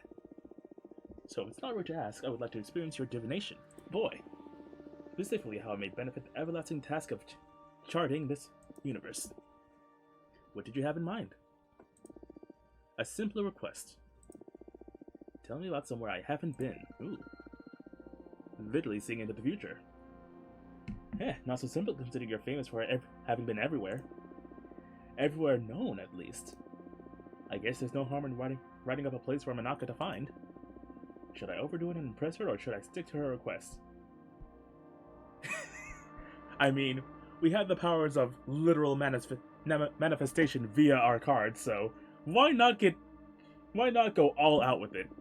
We have the power of literally the cosmic wheel, so utilize everything in our power. Very well, I accept your challenge. It's not a challenge, my dear. Well, you're right. It is a challenge. Fair enough.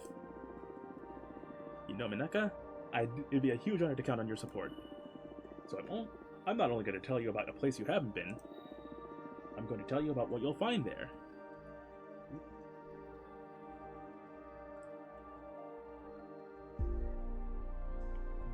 accepted the request. Thankfully, it was a top notification on my device.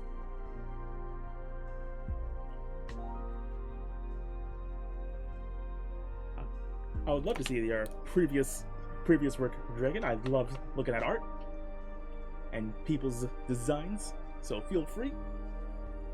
Can't guarantee I'll be looking at them immediately, but I'll be happy to see them when I get to them. I'm going to tell you what you'll find there. Oh, bold. Okay, I'm starting to get excited. Hold tight to that excitement while I shuffle my deck and connect with what you felt the first time you visited an uncharted place. So, I'm gonna show her somewhere new and show her what she'll find. Introspection, yearning, passion, power. The water world, the ever-boiling sea of tears, grants access to the most profound emotions. Right with Thelonious, the one who left that planet, the swordfish liqueur runs with truth. Assuming that as the boiling sea itself, I don't want to send her to there, but perhaps some mysteries within the sea. That'd be something very cool. In this new place, you will find an undiscovered mineral that will be coveted by many witchsmiths. Do a thorough search, for there you'll find the sister you lost to the black hole. Ooh! You will meet a telepathic octopus made of dark matter. It will teach you to forgive yourself. So, let's go with that. With the sister you lost to the black hole, because that's hopeful. What? Is that true? Don't give up to these old bones. It's gonna be true. This is real. I want to believe you more than anything, but we did everything in our power back then, and there wasn't a way to get her back. It's going to work. Trust me. Okay. Thank you. Okay, where do I need to go then? Let's draw another card. We got the Dramatic Desire. The chambers of the Opera House make all meanings resonate through every contents. An invitation to traverse new paths, in need of finding a partner, a pain that can beget in isolation. The ever-flowing water from the jugs represents inner desire. Guide discovery, introspection, temptation, yearning, and passion. So,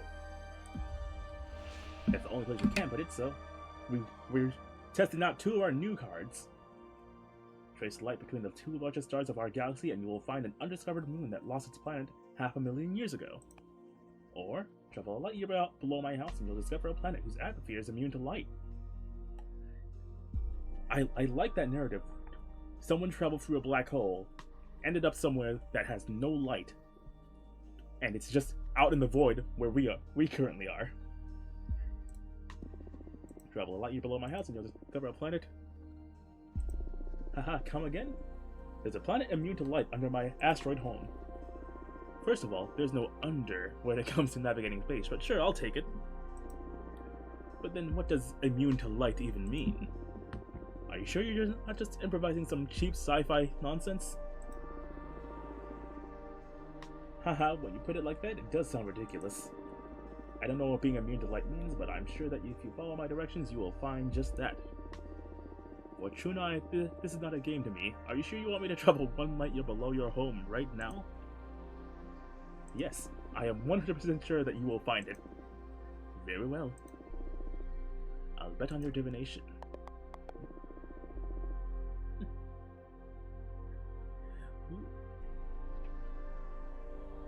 I'm looking at your art, and I do like what I see, Dragon. Have a very, very nice style, very good, very nice and good backgrounds. As someone who struggles with backgrounds myself, I'm pretty envious of your abilities. And I do love some proto-gens, so I like what I see. Keep up the good work. Very nice. Gets the goat seal of approval from me. What you just did is something else. I'm leaving immediately to explore. Can't wait to hear back from you. You can bet you will. Thank you so much for indulging me. Got a couple readings and made some good rapport. And Patricia's back. As well as Avamar. Got a lot of stuff.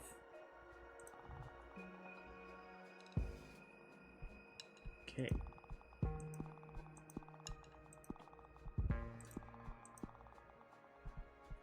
Seeing things are about as they've been. Right, that does that. So, look for odds or opportunities. I found someone that can help us, Fortuna, to pay you a visit. Her name is Ranga Marie, the cosmic poet. She's not from the Coven, but you'll probably heard of her. Ranga Marie is all the rage throughout the witching universe, especially among the youngest witches. Her words especially, her poems and songs have a lot of impact on witch culture. As our universe's biggest influencer, Ranga Marie will definitely play a major role in shaping witch culture in the centuries to come. I've heard she already sympathized with our cause, so if we could get her to speak up, we could sweep a lot of votes. Let's get Patricia back out on the grind. Let's see who we're lowest with. Novices, which is surprising. Promote our program to novices. I'll do my best. Back in a few cycles. And Abramar, dig up dirt on our opponents. I'm back for my spy mission.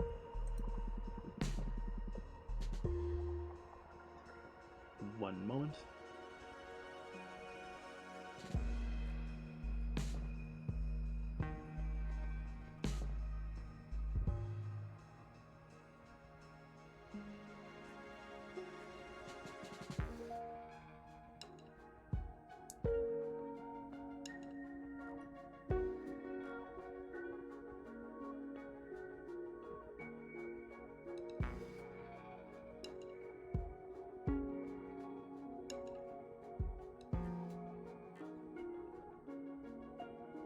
Oh, hello, Rune Mithria.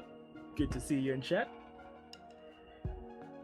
We're deep in the thick of politics with a lot of new cards in our deck.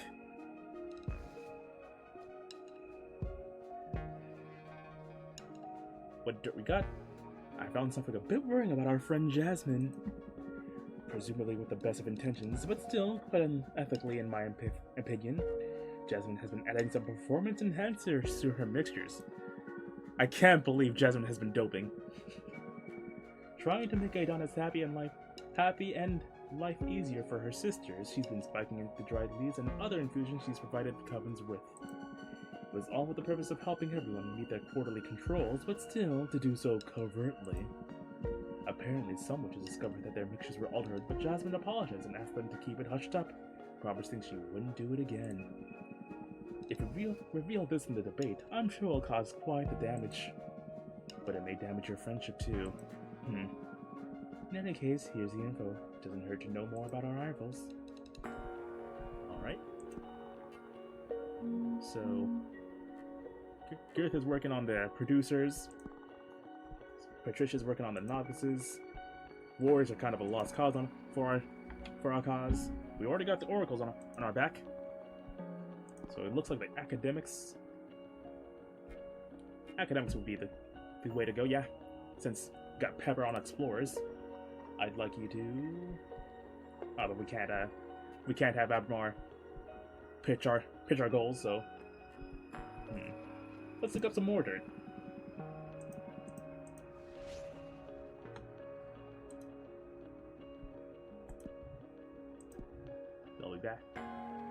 We'll be back soon, and we'll have June Ratia back in our home.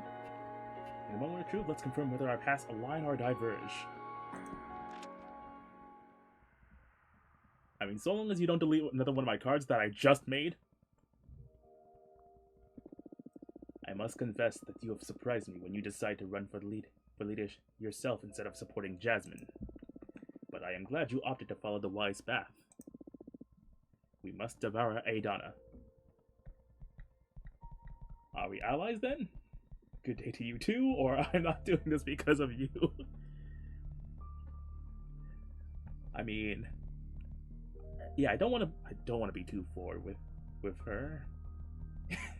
I mean, how do you do? Good day to you too. The question is now is whether I should support you or Jasmine. I have to admit that your proposal to grant free access to all forbidden arts really sweetens the deal. Devouring Adana and accessing that much knowledge and power. The future is bright. You only need to make sure I win this race then. True. I can bring most of the academics over to our side. Ooh. That'd be a huge boon. I'll start persuading them immediately. See you in Congress. Okay, thank you. Goodbye. Overall productive. I don't have any destroyed cards, so that's great. Pepper and Grace are back. We're still at 14%, with Dahlia at the halfway point. No active changes, but that's probably because we gotta talk to our confidants here. Got so many visitors. Reporting program from among producers. I was super afraid of meeting with the producers, but they welcomed me with open arms. I'm a future producer after all. They were super interested in my peppermancy. Even witches love a good spice. They tried to seduce me towards Jasmine's side, but I stayed strong. I even managed to get some of them to sympathize with our program. Excellent. A little bit of a boost. Doesn't hurt. Let's get you back out on the scene. What odds do you have? I don't know the Coven that well, but I'll try. That's all we can ask of you, Pepper. Program among explorers. Some of them want more freedom and less duties, but also almost half of them want the Coven to invest more in projects that they understand that comes with some responsibilities. Mixed feelings here, but I believe I gained over some of them. Thing is that there was quite the interest in the ministry system you devised. The idea of a measure of cosmic exploration sounded delightful for them. Alright. That's good to hear. Never mind. Alright, we're officially in with the producers over Dahlia. We'll still need the producers on our side.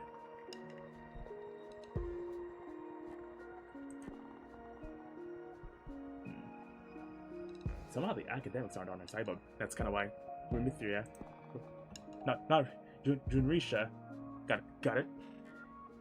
These names are getting too real. Okay.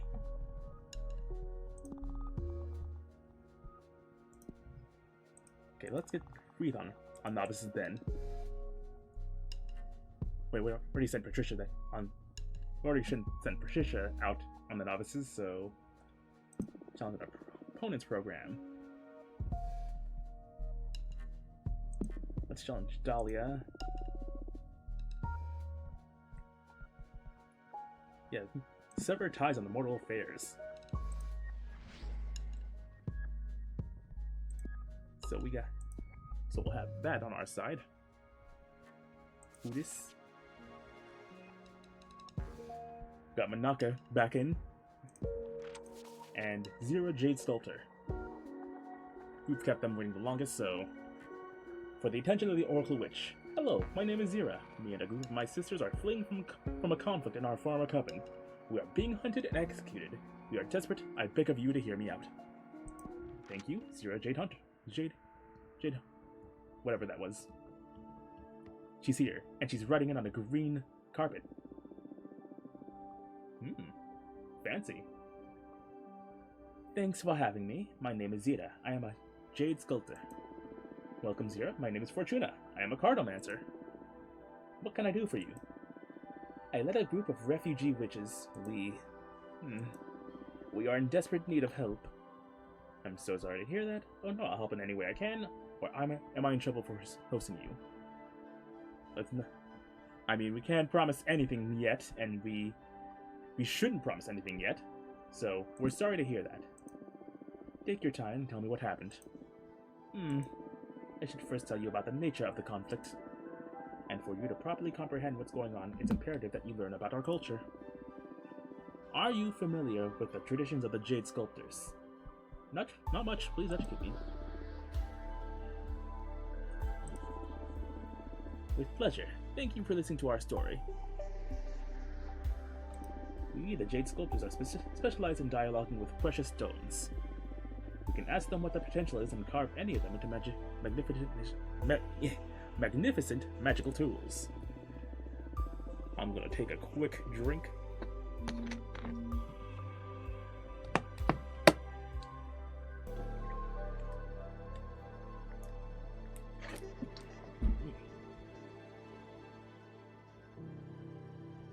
For those wondering, today's drink is a delicious milk tea. It's good for any time of the day, but if I would drink it for every beverage. It's nice and creamy, with a soft, subtle, smooth flavor. And if you can get your hands on some milk tea at your local Asian-themed store, I do highly recommend them. As someone who tries to drink more tea nowadays, it's a very good way to wean into it. But anyway, the game. The most powerful stone is Jade, the cornerstone of all of our power. We owe all our might to the pact we sealed with the Jade Monks. Work with men? I thought they weren't able to achieve witchhood. Oh no, the Jade Monks are the two largest known Jade stones in the universe, each the size of a 5-story pagoda. They whispered their shape to our founding members, and they carved them into what they are today. We worship them, and in exchange they guard the souls of every member of the clan. If you bring them the heart of a Jade Witch back to the Jade Monks, we can be born again, but as a mortal, retaining our memories but not our power. Just like we've read from the cards. The reborn must remain there in our temple to humbly serve the living witches of our coven. That's very interesting. Thank you so much for taking the time to explain it to me. Now that you know how we function, you can understand the root of this conflict. I found a way of retaining power and immortality when we were rebirthing at the Jade Monk Waterfalls. It's all thanks to a new storm carving method I devised, which consists of imbuing quicksilver into the veins of raw jade. But our sisters considered this to be heresy. They claim that the purity of jade must be preserved, but I suspect they are mostly interested in not losing the influx of mortal servants. Some of us, a minority I must say, try to defend the virtue of imbuing jade with metals. However, they declare us heretics and are hunting us down. Ugh, that sounds awful. That's why we need your help. And I'm aware of how risky it is to protect us at this moment. But hear me out. I came up with a proposal that may benefit us both. Okay, let's hear it. I researched many covens to see who'd be the best suited to give us asylum, and yours is one of the most powerful. I also learned that your sisterhood works on the basis of invitation. If any sister vouches for another witch, they can become a rightful member of your coven immediately. And I happen to know that you are in the middle of some elections too. So, I invite me and my 9 sisters to your coven, and we will all vote for you in the upcoming elections. Wow, We also have some magic saved up, so as compensation for all your trouble, we can offer you 10 units of earth energy. I know the Jade Sculptors don't have the capacity to mess with a coven as powerful as yours. Take us in and we will all be safe. Please, I beg you. Protect us and you will have 10 more votes and more earth energy. Very well, accept. I'm sorry I can't do that. Or I accept, but no need to vote for me. I wish there was a way to I accept but keep your energy. Because even though we do need a little bit more earth energy. I wouldn't feel bad. I would feel bad for actually buying votes, so closest second would be I accept but no need to vote for me. We're here to protect everyone in the coven, including the newest members and including refugees. Is that right? Would you take us in without asking for anything in exchange? That's right, I'll protect you. There we go. That's right, I'll protect you. No strings attached, I just want to help. You don't even need to participate in this election. You are too kind. I couldn't have hoped for such a selfless soul when I came up with this desperate plan. Thank you, truly. I'm just happy to offer you some peace. Thank you so much. We've been through too much. We are forever indebted to you. Really, I'm just happy to help. How do we proceed now? I can examine your future with my cards, I could write you a new future with my cards, or get some rest, meet with the rest of the coven. Might not be good to let on that we can literally write write fate into existence so I can examine your future with our cards. Oh, that'll give me some peace, yes. It will be my pleasure then. Alright, let me get my cards. I see two major forces at play in this predicament, so I'm going to draw a card for each of them. On one hand, we have you and your sisters, refugees fleeing from your old coven. And, on the other hand, we have your pursuers, the four sisters that are after you, claiming that you are heretics. Please, Jade Monks, show mercy upon us. Focus on your training as a Jade Sculptor and on your desires as a witch, while I shuffle my deck. First card, the Grinder. The White Sands Curses card. Your sacrifice is exposed for all your family to judge. Courage to pay the highest price to achieve your dreams. The Obsidian Sledgehammer fixates on offerings empowering revelations.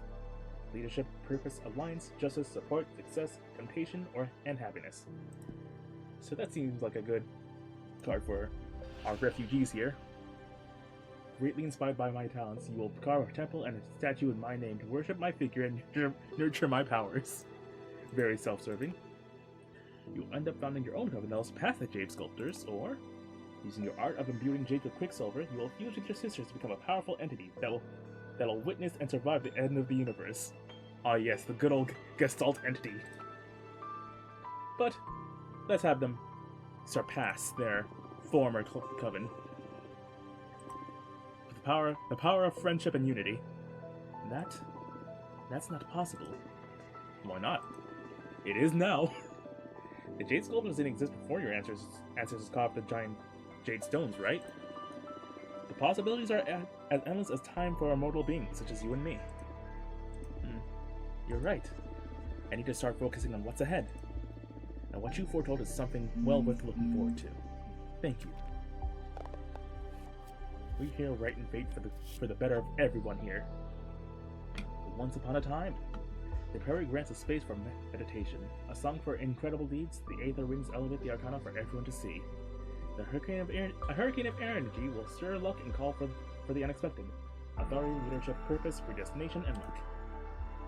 Only one place to put it, so the Jade Soldiers will devise a ritual to turn all their dead servants into ghosts and have them haunt the dreams of anyone who betrayed them, or the Jade Sculptors will be deemed a danger to Cosmic Society and will be stopped and dissolved by the Arbitrage Office. I mean, we can only hope so, if they're actively hunting down witches. Probably a no-go for other covens as well. Serves them right. There we go. I could cry if I wasn't so utterly exhausted. The idea of being able to exist beyond the Jade Sculptors gave me some solace. Surviving them is not something I would have thought possible a few minutes ago. Thank you. Thank you for looking into our future. You see, that's how we get our Earth energy, by giving out fortunes of stability. Somehow it's less bleak than I expected. Even if I know there's so many hardships ahead. Thank you, really. For now, I'll focus on showing proper gratitude for you having taken us in. You are saving our lives in more than one sense. I hope everything works out for you, all in the end. Farewell. 13 cycles left. Abmar and Patricia are back in. Reporting special event. Unexpected problem. I didn't see this one coming. The elders have been meeting with the novices to guide them in these confusing times. They've been telling them all about the history of the Coven and how Adana guided us out of some dark times that came before her. And they've been trying to this nice tale up. They've been tying this nice tale up, explaining how Jasmine's program is the best suited to ensure the continuity of this golden era. As a consequence, Jasmine's sweeping the votes from all novices and then a bit more. Oh, okay. I made this happen with my cards. Back when Jasmine consulted me about the race, I read about how the elder would influence the novices to support her. Oh, I see. Fuck. I'm sorry. It's okay. Nothing we can do about it now. Let's focus on earning back the trust from our sisters. Back to work. And Junraisha's movements. The meeting with Junraisha went well, huh? She got almost every academic to support us. Dang. What did you do? Nothing really. Our interests just aligned. Really? That's fantastic. Let's try to keep her on our side then. to welcome the Jade Sculptor's refugees into our coven? Yeah. It's a bit complicated in the middle of a race, Fortuna. Based on the coven rules, they have the right to vote, but they're voting for us, and they're voting for us, of course. But this didn't sit well with the rest of the coven. But I told them there was no need to vote for us. Come on, you can't be that naive. Of course they're going to vote for us. They owe you. Yeah, but... No buts. Our sisters have the right to be pissed. I'm sorry. Okay, let's build from here. Alright. I mean, at the very least, Dahlia doesn't have a chokehold on all the novices, although a bit of them went to Jasmine, but a good chunk of them went to us. Producers. They're 50-50 on Jasmine or Dahlia, so... I think that's good. Having their forces divided would still be better than having a stranglehold. Easier to break down two mini-sized towers than break down one huge tower. Warriors are all in on Dahlia, which we kind of expected. We're 50-50 with Dahlia on the explorers, but Jasmine's creeping up on the sidelines. The academics almost entirely on our side. Jasmine still has a good hold on them, but I'm sure June Raisha will be working her magic. And Oracles, as we supposed, still on our side.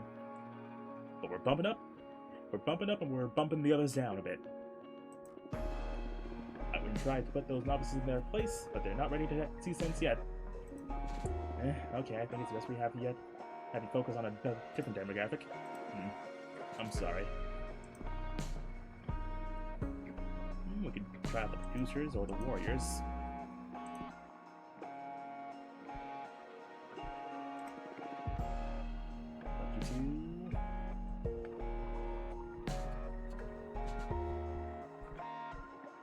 Okay, let's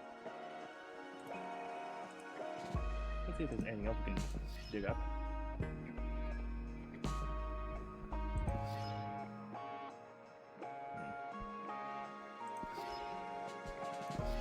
Not really anything to dig up on their points. I mean, they can't. Our own program is kind of a mix of theirs, so debunking theirs might just ruin us instead. So let's try to promote our program too. I know I'd be saying it's a lost cause, but might as well try with the warriors. If nothing else, they'll respect us for seeing a challenge and trying to do something about it. Okay, I'll do my best. I'll be back in a few cycles. As for Abramar, I'm back from my spy mission. I found something a bit unquieting about Cupressa. Cupressa has this perfect memory, storing all events, both cosmic and earthly, inside her 3 rings, knots, and branches. Well, apparently, during Adana's mandate, some developments had to be edited out of existence. And that included literally trimming some of Cupressa's branches, destroying many years of records just to cover up Adana's dealings. We haven't been able to discover what the incident was about, and Cupressa is physically unable to recall it. But just revealing the fact that she probably colluded in the destruction of these records may be enough to speak unsummarize among her followers. All 10 of them. We should use it during a debate to throw her off her game. We'll see. I mean, if it comes to that, if I had to kick anyone here, I would probably want to kick Cupressa. Let's harvest some energy. Your wish is my command. I'll get you some fresh energy. Delicious. We got our 3 confidants here to talk to. We got Manaka on the right. Eugenia again. We haven't talked to in a while, and Ranja Marie.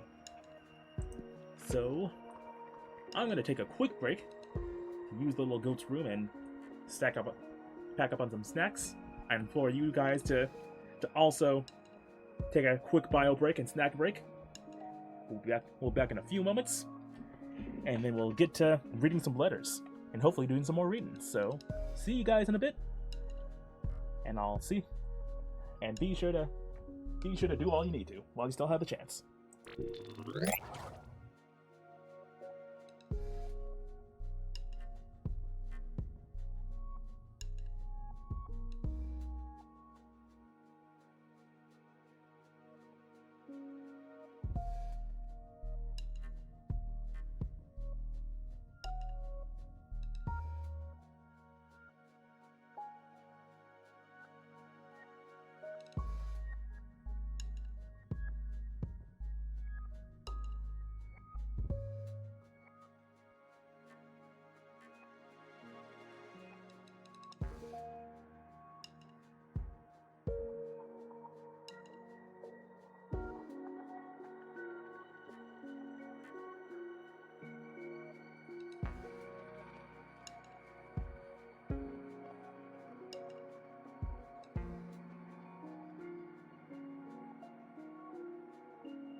Alright, we are back in it. Got myself some delicious barbecue chips. Still have half my milk tea left. So, let's get through our messages in order of... I'm pretty sure it's... Actually, I think... Yeah, in order of who we got them with, which would be Uenia, Masika, and then the other one. Fortuna, how come you didn't let your mentor know that you are allowed to receive visits now? Is everything alright? I don't want to be a bother, but I would like to visit you and see how you're doing after 2 centuries of exile. It's been a while since we've seen Uenia. Last being in that cutscene. So let's bring her in. It's been too long. Hello, Fortuna. I'm so happy to see you. Look at you, you've grown a lot. I sense earth energy flowing out from you. 15 of them, yeah. I was worried exile would have consumed you. But you not only overcame this unfair punishment, you came out of it full of power. I'm happy to see you too, Master. Ah, so... I guess that's after all these years, I must have 2 centuries worth of pent-up lecture coming my way, right? Come again, why would you? It's terrible enough that you had to spend all this time in exile. I should be the one listening to you today. I'm eager to hear the insights of an oracle who survived 200 years of isolation. Gotta say, I love the fit and the gold horn adornments. That is a look. I hope to achieve that one day. Oh, I wasn't ready for this. I totally thought you'd be ashamed or angry. In the beginning, maybe. But I'm not the same witch you knew hundreds of years ago. I guess none of those you knew actually exist anymore as you remembered them. That's a sad thought, but yeah, I feel a bit alien even among my closest friends. Losing you has changed us all. Being cut off from my dear pupil so abruptly, it made me question my identity and my purpose. Master, today I'm here to listen to you. Tell me about exile. Aw. It's comforting that like someone actually did this. Everyone's been visiting and reconnected, but we've just all been like saying, hey, how's it going? No one's ever been like, yo, how has it been? Are you okay? I don't really have much to tell you about exile. I don't think I'll ever fully heal from this. It may be stronger. I'm way more powerful now. Maybe stronger at least. We are literally controlling fate and whipping it to our whims. It hasn't been easy, but I made it, and now it's just a blur in my memory. This trial pushed me to my limits, and I managed to grow past them. Now I feel ready to take on everything. I'm serious. I'm not going to say I'm thankful to Adana. I still hate her with all my guts, but I would never have reached this level if I didn't have to push through this nightmare. But Fortuna, power is not the measure of life. Becoming more powerful is not necessarily a synonym of progress. An existence which is not enjoyed is not much of an existence at all. I know, but I don't have a say in this. So I'd better believe it's all been for something. Yeah, I understand. And what about the behemoth you summoned? Man, we cannot have anything from Mentor. What? How do you... Fortuna, it was me who taught you the Forbidden Song, of course. Of course I was going to notice. I'm so sorry, I was desperate. You know what, I don't regret using it, or why did you teach me to teach it to me to begin with? I mean, I don't regret it. We have an entire game out of it.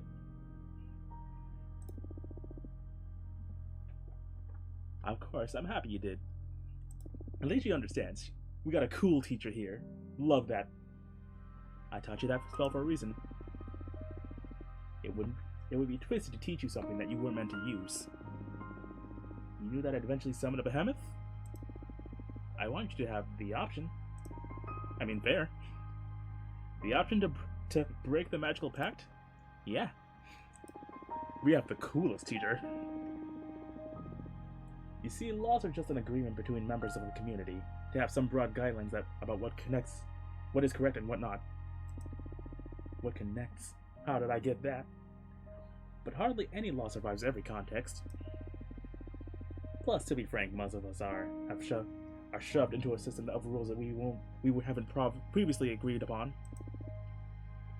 I hear you. In this case, it saved my life.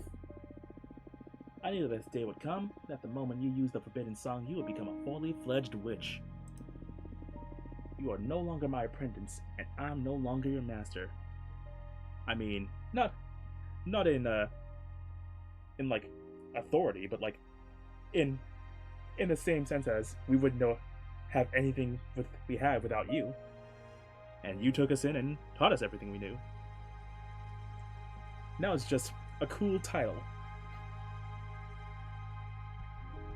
Makes me feel kind of sad. I kind of can finally stop feeling like a child. Yeah, that makes me feel kind of sad. Ha, me too. But now we can relax and become something better than mentor and mentee. Now we can be friends, and I can rely on you, and we can rely on each other. Yeah, gotta see things positively. It's gonna be weird to treat you like I treat my friends. I'm starting to regret this. Fortuna, I am proud of you. You're gonna make me cry. Who would have thought the praises would finally break you through your armor? Whatever, it's been a difficult couple of centuries. I know, my friend, I know.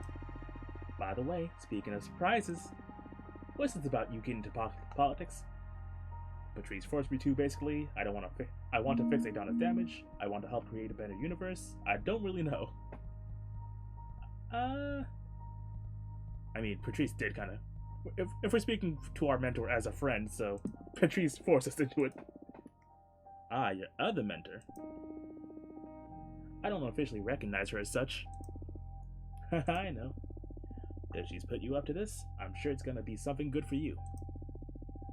It's breaking me out of the stupor of being exiled, that's for sure. I see, that's good. Can I help you? Can I help in any way? Can you down for us amongst the academics? Would you try to inspire the novices for us? Don't worry, we've got this. I really want to say don't worry, we've got this because because the power move, but if she's offering to help, we do need the novices' push. And who better than the person who taught us? The novices are gonna have a bunch of mentors themselves, so would you try to inspire the novices for us? Absolutely, it'll be my pleasure. Thank you so much. Now I can't wait anymore. Legend is spreading fast within the Coven. I want to see your new deck. Please. No, I want to experience it. Don't think that's a good idea? I would never say that. Okay, but first I should warn you about its true nature. Yeah. Give our mentor the full cliff notes on what we've been doing. Oh, and what may that be? Adana's corpse visited me not too long ago, and explained why she sent me to exile. She realized it way before any of us that what I do is not fortune telling. I'm not reading into the unknown. I'm writing it. I can modify not only the future, but everything that did happen and didn't happen in the past. I can basically alter reality. Adana's always been quite perceptive. I'm ashamed that I didn't notice it before, being the closest to you in your magical development. I could have guided you better, should we have known about this earlier. You taught me perfectly. Plus, I was happy before learning that what my powers actually entail. Oh, so your predictions about the fall of the Coven. Yeah, I doomed us all. I see. I guess that's in part why I got into politics, in hopes of there's a way to minimize the damage. Knowing that, do you still want to subject yourself to my new deck? Yes. Oh, it's my responsibility. I brought you up. Just be mindful about what you ask. I do interpret the cards, but I don't control what card I'll draw. Very well. Okay, deep breaths. What future do you want to alter? Not the future. If I understood you properly, we can work with everything that didn't happen, right? Oh, right. I can't erase anything, but I can sew in new realities. Especially around times where our collective memories are fuzzy. times in which nothing of worth seemed to happen. I understand. Then I want you to write us a happy memory and an important lesson. Aww. One last lesson from our mentor. Now that she's no longer our mentor. What's this about? Regret? Disappointment? I did so much thinking when Adana took you away from me, and I feel I should have been less strict and put more time into enjoying ourselves.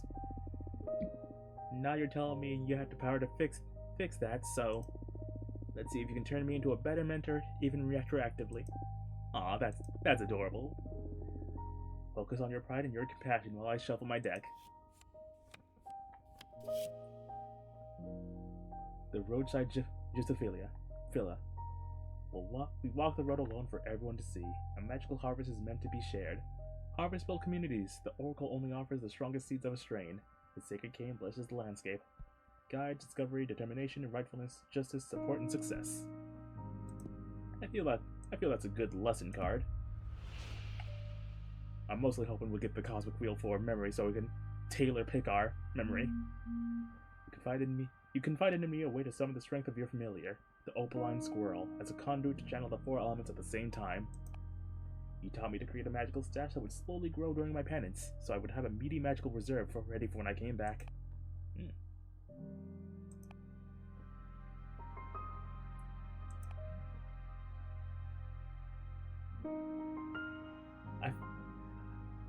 I like passing on one familiar from master to mentor, keeping that sort of familiarity, literal familiarity between the two. You confided in me a way to summon the strength of your familiar. The opaline square as a conduit to channel the 4 elements at the same time. Alright. How come you didn't summon her yet? Well, I guess I didn't have the chance to put it to good use. I confess I didn't care much about elemental energies during my exile. Come again? But the 4 elements are everything. I know. Thank you for enjoying the stream. Glad to hear you do. You reckon 06 888. I have an idea. That I'm seeing your deck in action. I notice the cards are composed of spheres, arcana, and energy symbols, right? That's it. Good eye. Very well. I shall summon my familiar in a way that will be useful to your new craft. Here. We receive the boy. Opaline Squirrel, Euenia's familiar, a cute yet powerful being able to channel all 4 elements of magic at the same time.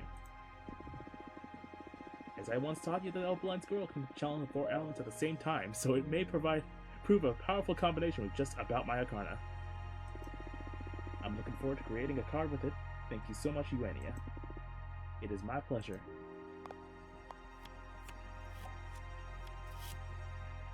As for our memory, the merchant caravan spreads conversation. They save knowledge, they remember crimes. The Arbiter's book puts its revelation in front of many eyes. The hurricane of air energy will stir luck and call for the unexpected. From the Elder Magpie. Yeah, that was a funny visual glitch. Text boxes are very expensive nowadays. Oh, I remember. I remember how your ears went wild the first time I baked you a margarita pizza. Or, do you remember that winter in your cabin when we built a snow golem and how I cried when he melted away? Oh, these are both really sweet. But I love the trope of non-human creatures not from Earth discovering Earth food and becoming addicted to it for the first time, and food is my love language, so let's give our dear mentor from beyond the veil a nice pizza. My ears? Yeah, it was during the first months of my training. I was getting used to my ascension, and I wanted to do something to thank you for taking me in. I asked you if you like pizza, and you were like, "What's a pizza?" Exactly. I can't believe that in all your years of immortal existence, you hadn't heard about pizza at all. Well, it's not like you had any knowledge of dearful gastronomy. I know, but by the time I could process existence without pizza. So I went and made you one, the simplest. As I remember it, my mouth is beginning to water again. And when you put your first slice in your mouth, your eyes went wide open, and your ears started going up and down uncontrollably. Now I need pizza. It's been centuries since I had one. Next time I visit you, get ready to make some pizza, Fortuna. Haha, sure, it's a promise. Ah, this is so strange. I know you just wrote that with your cards, but I remember it so vividly, so many details. The smells, the temperatures, so many sensations. Yeah, me too. It's uncanny. I immediately embraced this new reality. It's not an illusion, after all. We really lived through that. It actually happened. This is incredible. Thank you for creating such a valuable memory for us. Anyway, what do you think about my true talents? I understand why Adana was scared enough to deprive you of your old deck. But I'm not scared at all, because I know you. Adana didn't. She made a grave mistake. If Adana had told you the truth, you would have treated your newfound power with care. I have no doubt about it. But sentencing you to a millennium of exile? That's dangerous. You could have gone insane, and I don't even want to think about a mad witch with the power to alter reality. I'm so glad I taught you the song to summon Abramar. Wait, you know Abramar? Not personally, but my mentor did. She taught me the forbidden song and told many tales about Abramar. But I never got to use the spell myself. Wait, tell me more about your mentor and Abramar. My mentor was a Sumerian witch, master of shapeshifting. She was one of the founders of our coven. Apparently they had to spell Abramar because one of the sisters made a pact that endangered the fabric of time itself. My mentor really rarely talked about the incident because it brought her sour memories that tainted her transformations, but they had to erase their sister out of existence. Aw. And chained Abramar back into the forbidden song. I know Abramar isn't happy about that. I'm sure. My mentor felt quite sorry for everything. But what could they do? The price was too high. In any case, my mentor spoke fondly about their time with Abramar. I'm kind of sad I've never got to summon him myself. How are you liking him? I like him very much. I owe my life. I don't really trust him. I both hate him and love him. I don't know, the behemoth is just a tool to me. I mean, I like Abramar. He's been great to us. I like him very much. I owe my life. We literally owe Abramar our life, as it is right now. I'm so happy to hear that. I'm glad you found such a good ally. It's rare to hear you talk so fondly about anybody. I guess that extra dimensional beings are my weak spot. Ha. Listen, I want you to have something. I believe my dominion may prove very powerful sphere for your creations. The four elements converge there, after all. Uenia Studio. Thank you. 2 card pieces. Oh, this is going to come in handy, alright. Plus, it's very nice to have a card that represents the place I grew as a witch. Aw, Fortuna. Thank you, Uenia. Okay, tea time is over. Now you focus on the campaign. Change the world, my child. Yes. Come back soon. Ah, that was delightful. Pepper is back, and so is Grief. Pepper, what do you got to report? Hours of opportunities. I'm so sorry, I couldn't find anything. I'm a bit out of my depth with this, to be honest. That's fine. Can I help you with something simpler, maybe? And Grief. Hey, I'm back. Most witches don't care much about mortals, rather. The novices, though, there are a lot of them that are still in touch with their mortal past and they want to be able to interact with society. That's good.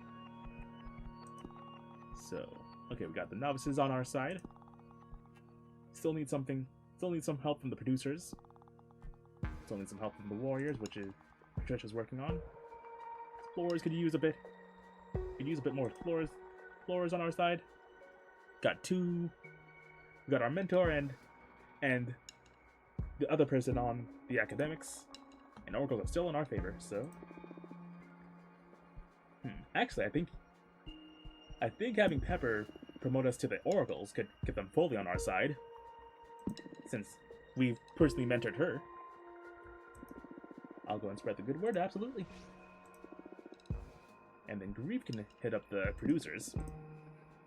Since explorers and producers kind of go hand in hand, so having an explorer give a good word in our favor could be great for us.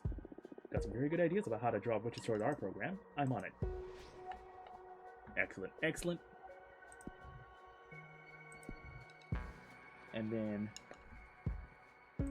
going from order of how we got them, Fortuna, I found it. It was there. You are the real deal. Let me know when I can visit. Yours truly, Manaka. I am enjoying this game too. It's a very text-heavy game, so it's a lot of reading, but it has been absolutely delightful. And making the tarot cards is a real fun process. I would love an entire game that was mostly just like that. But then there's a whole other political game attached to it. Well worth the price, I'd say. Okay, you are the real deal. You must forgive me for all my condescension. There we go. A planet immune to light, impossible to discover in the vastness of the cosmos. We'll send a team there after the Alaskans, but I touched it. I stood on it. It's there, even if it can't be seen. It's not like a black hole where light can't escape its pull. Photons can't interact with it. They just go straight through, like glass, but its surface was harder and denser than the Earth. And you were right. When I was about to leave, our sister put her hand on my shoulder. Oh my god. Lost sister jump scare. I don't understand how she ended up there. Her mind was lost, but she still recognized me. We can't age, so it's difficult to say how long she's been stranded there. Ooh. So she's an indescribable amount of years old and kind of a Schrodinger's box of a planet. But her clothes were almost disintegrating. Took her back to the Explorers Girls. We'll do our best to heal her mind.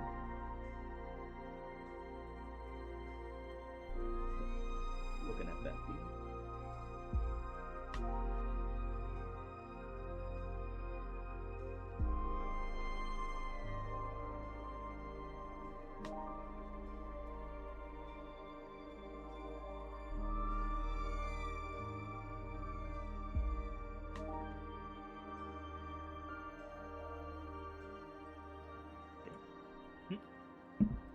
Responded. Thank you so much for helping me find her. It was an open wound I've had for far too long. Poor witch. You are incredible, Fortuna. I've never witnessed such a display of power. Thank you. I've worked with other oracles in the past to aid in our expedition, but this is something else. See, centuries ago, I built a special orrery that continuously sweeps our uncharted space and mutates to depict any changes in our universe.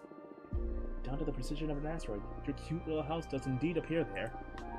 So what the evidence points towards so far is either that the orrery is malfunctioning, or that the place you sent me to doesn't exist before our meeting. Are we sure that what you're doing is divination? I mean, might as well. Your instincts are right. I discovered recently that what I do with my cards is not divination. I'm bending reality. Oh my, the implications of that. Yes, I've been mulling them over and over. The question now is, should I fear or follow someone like you?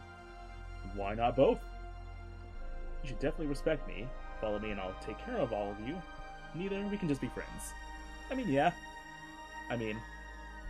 Just because I'm all-powerful does not mean that you should hold me in any high regard.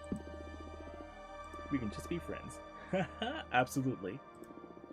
Sometimes things are even simpler than we think. I would love to be considered your friend. But likewise.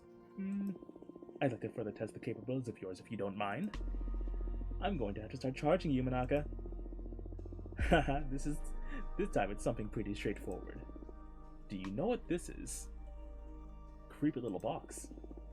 No, some sort of puzzle box? It's what was left of Archwitch Kadamio when her coven scattered her remains.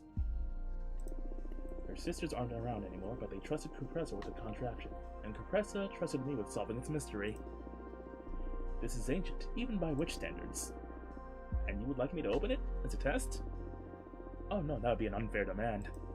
We've been stumped by it for ages now. I'd like to find a clue as to what it is, using your divination.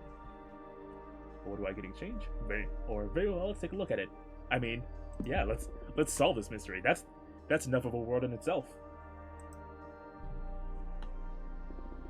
I'm going to ask my deck to put you on the path that will untangle this mystery. Yes, please. Let's take a look at this artifact's future. Focus on everything you've learned about it, on the countless hours you spent studying it. We got the butterfly effect. Magical post office controls the flux of information. The forbidden can lead to illumination, but also corruption. The birds of prey cannot carry this message throughout the cosmos. A hurricane of air energy will stir luck and call for the unexpected. Only a behemoth can open it. We'll need to form a pact with one of them to discover what's inside the artifact. Probably not that one, since it's a 50-50 on how well that will go. The artifact can only be opened by the reincarnation of Archwitch Kadamia. She still hasn't been born, but you will recognize her once you meet her. I mean, that's a very fun sort of prophecy to foretell. So yeah, let's go with that one. Oh, so it's a waiting game then. Well, there's some kind of freedom in knowing you can't do anything more. It'll free up a lot of space in my mind, that's for sure. And having experienced your talents firsthand, this must be it. Finally, some progress in Kadamia's mystery. Thank you so much, Fortuna. You surpassed every expectation I had. Even more than that, you made me fall in love with immortality again. Before meeting you, I was disillusioned with the cosmos already. I feel like I hadn't seen it all. And you tore through all that like a supernova, not only showing me a new place, but magic beyond my comprehension. I'm so happy to hear that. You have my full support. I'll vouch for you in front of our sisters. I'm looking forward to the future of this coven with you at the helm. Thank you so much. See you in Congress. Good luck with the race. We're making allies left and right. Good to see. You love to see it. Patricia and Abramar are both back. Ooh. Rival activity from Cupressa.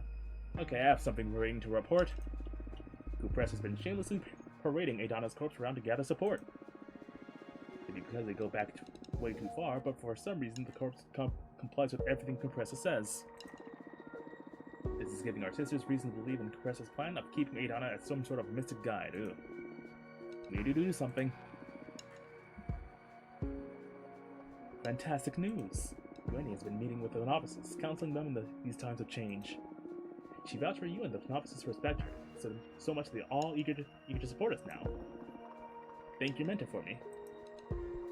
Alright, so we got a good chunk of the novices support. Might as well be all of them. No, nothing from the producers though. Cupressa actually got some of the warriors, which means they'll be easier to sway, if nothing else. A three-way tie on the explorers in favor of everyone except Jasmine. We got some academics, and Cupressa unfortunately got some, and he still got the majority of the oracles. Cupressa is now in the game, which means she's the target now.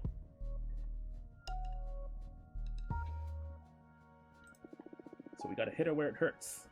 Ugh, warriors aren't an easy lot to talk to. I believe it's better that I steer clear of them. We ended up in a pissing contest that led to no good. They're too loyal to Dahlia anyway. It was worth a shot. Lucky to dig up dirt, so I can find, and later we can decide if it's okay to use in a debate. As for harvested energy, hey, went for a trip inside a store and got this out of it for you. Small bit of everything. Will we make more cards with this? Probably. Dig up dirt on our opponents. Yeah. Hopefully we'll get something on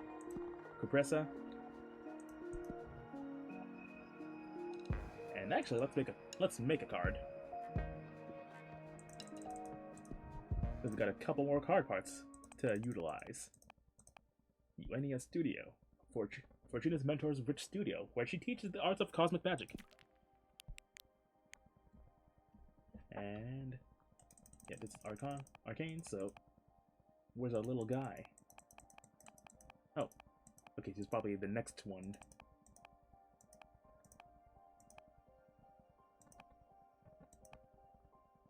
If the name of the game is balanced, then something with a little bit of fire would be good. The Banner Bearer.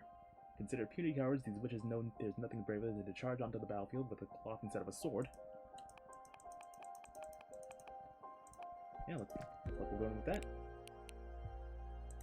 And our symbol will be Opaline Squirrel. Uenia is familiar, a cute yet powerful being able to channel all four elements of magic at the same time. 2 to everything. For our beefiest element card yet. So we gotta find a good place to put our friends. Having them at the stars would be good. The banner of the opalescent squirrel.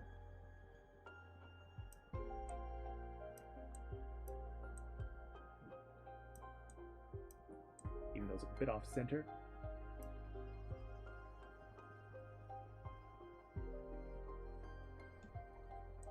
What can I do?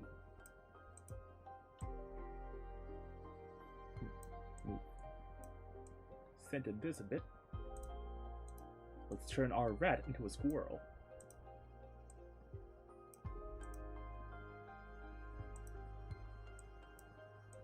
If we can.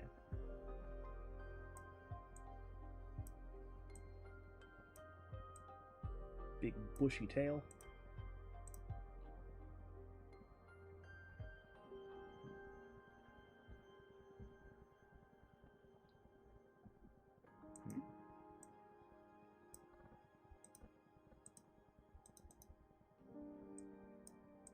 Got the rose.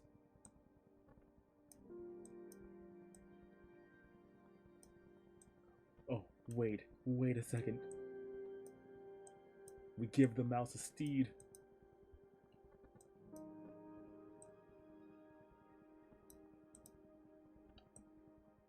With the powers combined.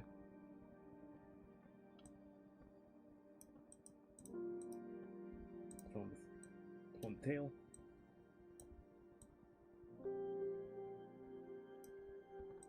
Put it on a layer lower.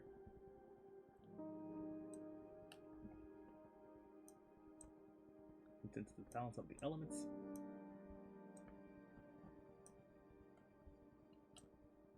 Place one of each, encircling things.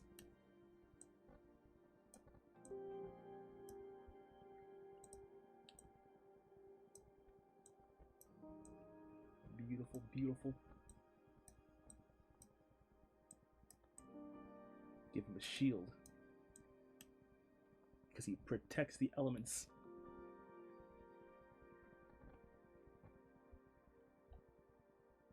And a nut.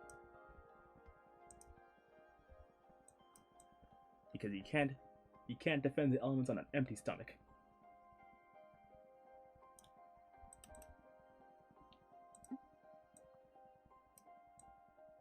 Give him a little sash.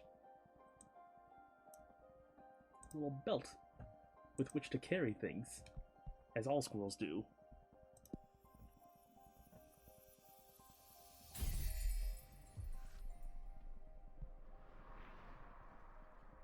The Safe House. A space to examine cosmogony. A flag gathers support and grants identity to every ally. The Opaline Squirrel imbues the Arcana with the energy of every element. Excessive Earth energy can lead to immobility. Support, success, communication, peace, justice, judgment, test, alliance, courage, leadership, purpose, rivalry, tragedy, indifference, stagnation, power.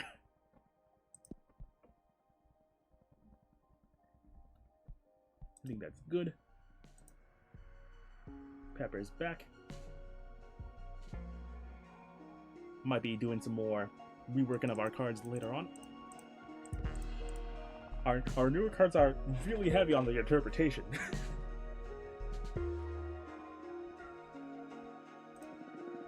Pepper, what do you got for me? I had a meeting with some of the Oracle Witches. Super mysterious. I put special emphasis on your good heart and how you've helped me. They seem to like the idea of having a kind Oracle as their leader. Alright, we're completely dominating the polls when it comes to the Oracles, so that's good. Press has still got a lot of supporters everywhere. But we're leading the polls at least. Challenge our performance program. Specifically, Compressors.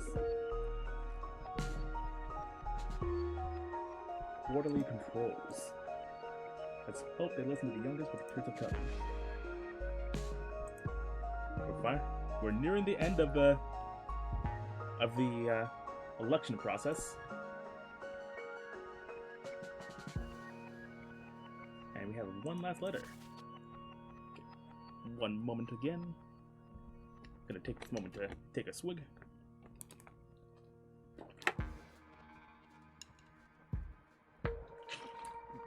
Ugh, delicious.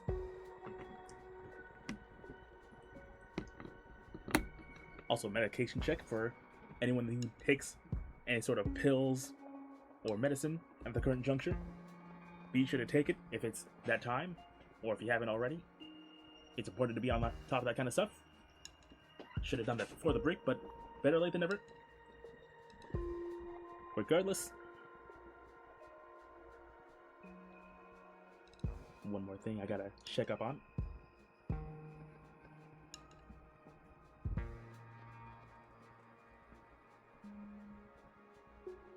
Ooh, that's not good.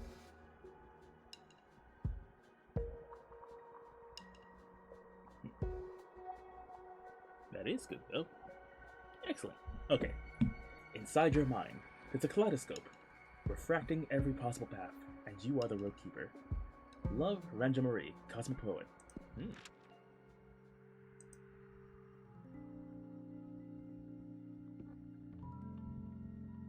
Ooh, hello, ma'am. Fashionable. Ah, what a nice home. Did you like the cosmic poem I sent you? Yeah, thank you very much. It was nice. Not really, if I'm honest. Oh, was that a poem? I mean, I liked it. Oh, you're welcome. Let it sink in and grow on you. Nice. So, what do you want? To what do I owe the pleasure?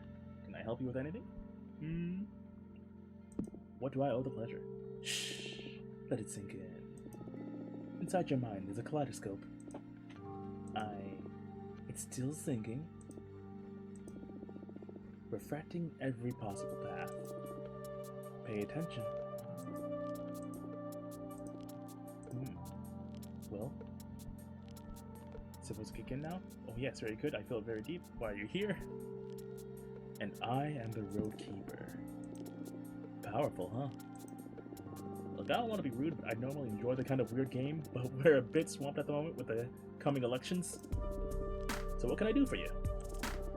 I want to support your cause. Oh, okay. You're not from our coven though, right? But you decided to support us. I like your team. I'd like for you to be in power. Thank you. What is it that you find interesting about our program? The vibe. I see. And what were you thinking in terms of support? Why, Cosmic Poem, of course. I heard they're all the rage among the younger witches, right? Yes. And soon, among every witch, once I manage to break through their skepticism. Cosmic poetry is not just about the words. They're thought-birthing spells, but they can only penetrate welcoming minds. Okay, so that's why it wasn't doing anything for me, I guess. Unlike traditional art, they need your consent to make an impact. It's the most ethical form of creation, huh? I mean, every campaign's gotta have an artist, I suppose. Okay, interesting concept. And you're saying that you'd like to compose a cosmic poem to boost our campaign? That's it. I would only require 5 units of every element, 5 fire, 5 earth, water, 5 air, and 5 earth. Oh, yeah. Luckily for you, we have exactly 5 fire from making our previous card. Yeah, we hired an artist on commission, pretty much. Deal. Meteoric. Let's compose a cosmic poem. I've heard wonders about your divination.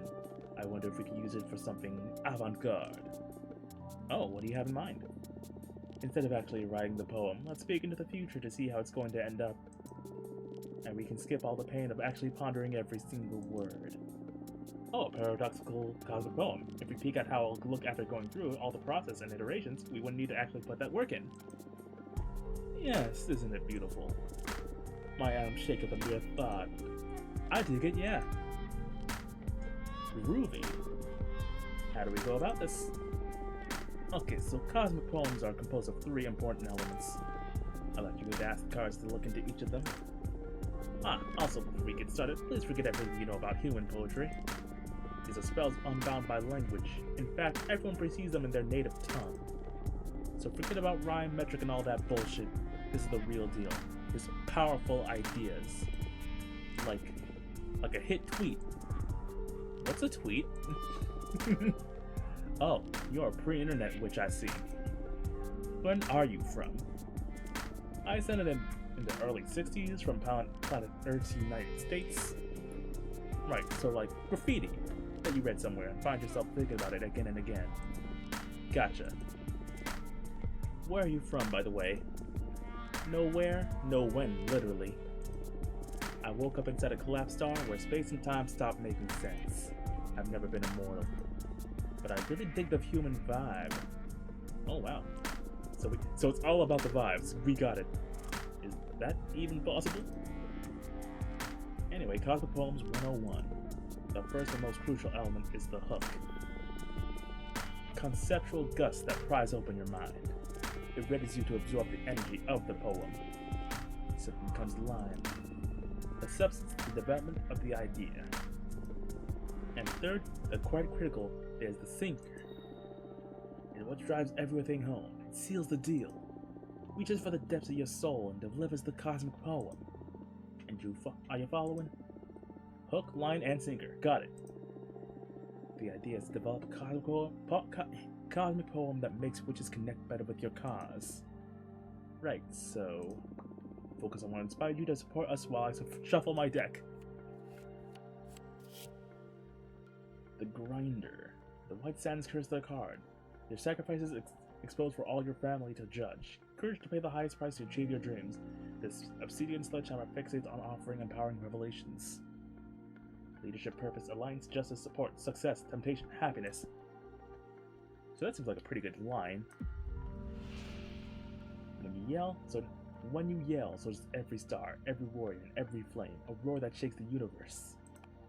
You sit on a chair in the middle of a boundless room. A waterfall of applause pours over you. Holding a hammer bigger than this world, you could crush any truth or dispel any lie. A room filled with every face you've ever seen, their eyes closed, they are thinking about you. Then it hits. It is the time to reshape reality anew. As easy as shedding a tear and as hard as laughing for real, you are forgiving everyone and everything. Maybe it was not a good idea to start with the line. We have no idea what this is going to lead into or from. But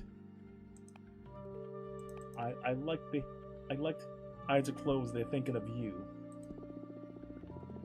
For the first black hole, there's so much meaning engraved in that. This may turn out to be the deepest poem of my career. And I didn't even have to actually write it. Second card. The Water World. The ever-boiling sea of tears grants access to the most profound emotions, ripe with the loneliness of the one who left their planet. The swordfish liquor runs with the truth. A flood of waters can unleash hidden potentials. Introspection, yearning, passion, power. I mean, it's literally water, so singer. This is what happens when you hold two mirrors together. Let your love grow. Your hands on the cosmic wheel, ready to steer. Manifesting? Cosmic wheel? Shit, this sinker is a game changer. I love it.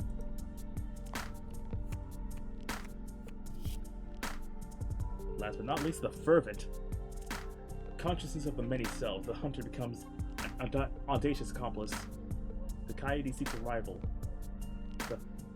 Thrives on conflict. The rifle is loaded with angst. Now that's a good hook.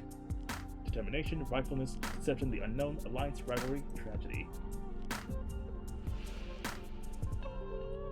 Observe your willpower.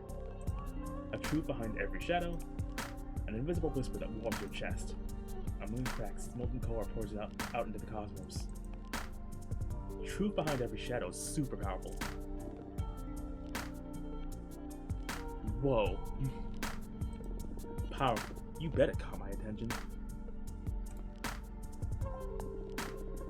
Fortuna, this is extremely good.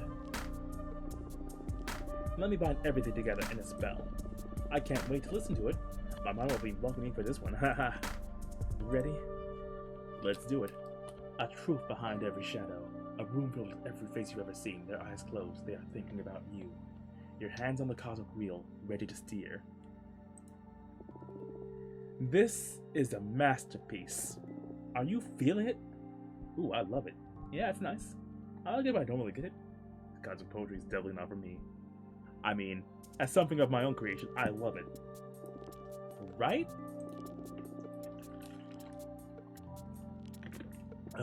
Gotta take a drink after that powerful prose. It's going to be a sensation. I'm going to start singing it throughout the universe right now. Yeah, please. It totally conveys what you're doing here, trust me. I'm out. Good luck with the rest of the race. Thank you for coming here for the poem. There she goes. Ranga Marie Ultrakill herself. Give me the good word, Grieve. My meeting with the producers didn't go really well. I'm not really in touch with the sensibilities of growing goods for the community. I'm mostly a parasite in their eyes. They all liked Jasmine too much. Anyway, it was a losing battle. Aw. Well, you tried your best. That's all we could ask. Ooh. Well, that's a big hit, though. That's not good. Okay. Oracles is still good.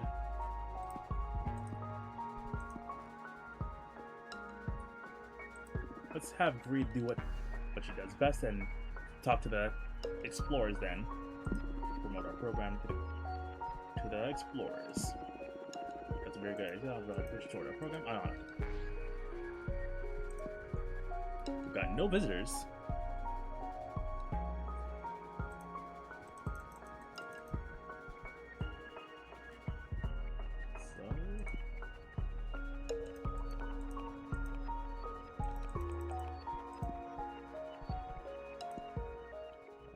Don't have a lot of fire energy to work with. Have a surplus of water though.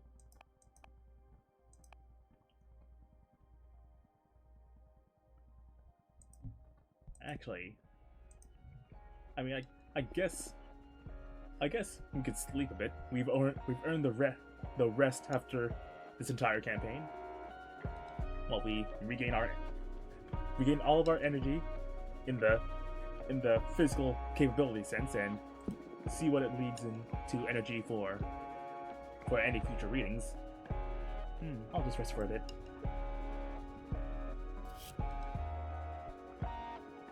You dream about, you craft a beautiful acoustic guitar with the wood of Millennium Old Oak with blue leaves. You don't know how to play it, so you summon a musician spirit to live inside the instrument. Where's the string, and the subtle harmonic hum makes you cry.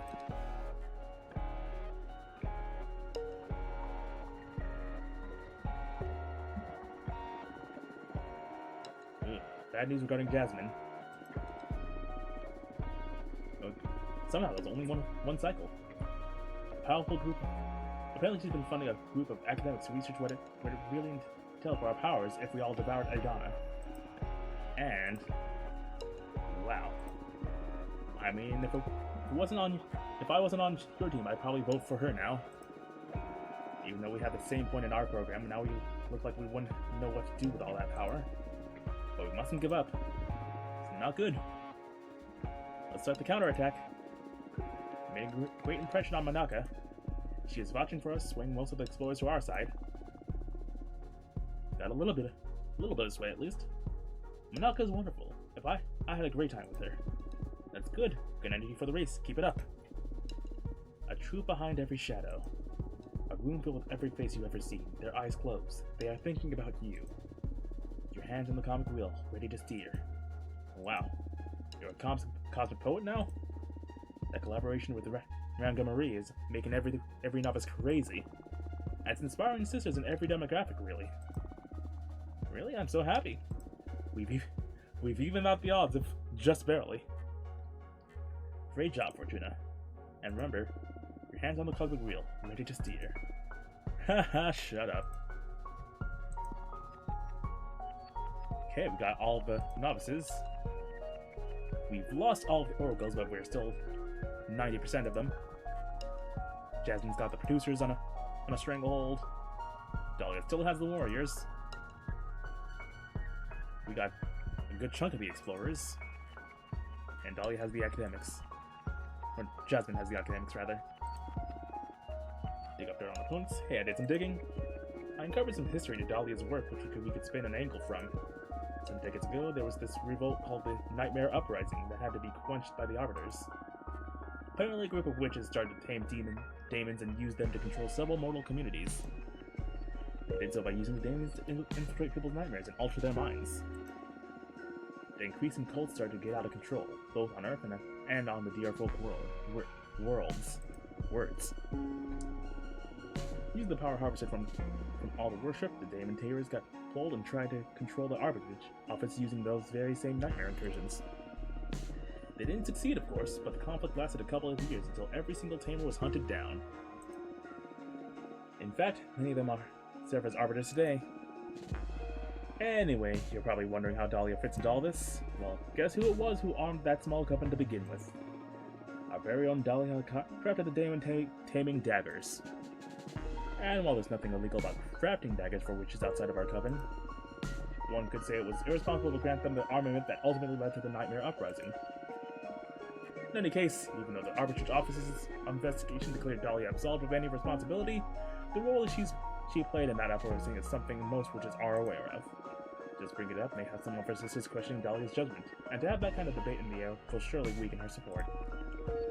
But I doubt that Dahlia will be happy about anyone airing this issue. Dang. Okay, so we gotta hit Jasmine where it hurts and hopefully sway some people to our side. So what do we have against her? Compare and contrast.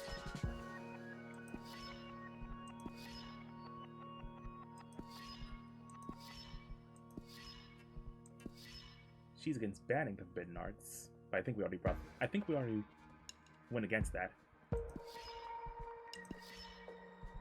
Bringing it up against the quorum might win us the novices, but we already have their thing.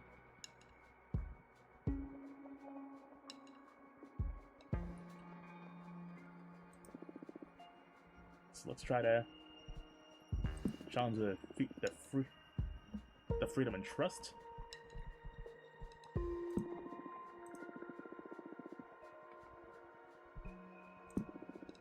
Gotcha, I'm on it.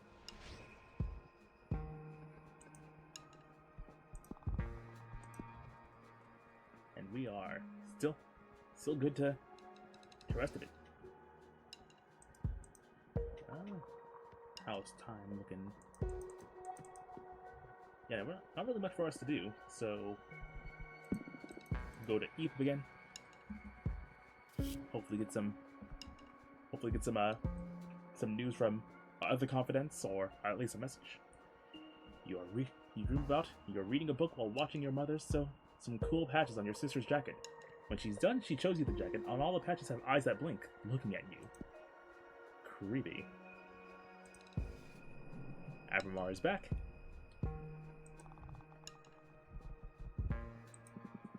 I'm back from my spy mission.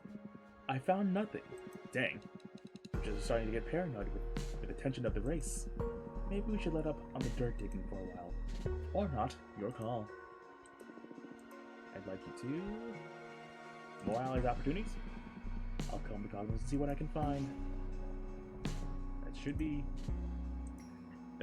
everyone's allies and opportunities, except for Grief, I think. Sleep again. We're getting some well-earned rest before election proper. You meet with an architect to commission them to design a castle made of glass. The architect makes you pay for the design by letting them eat a piece of your liver. Ugh. You cook it with a sauce of red wine, onion, and rosemary. They let you taste of it, and it's delicious. Good old self-love. Pepper is back.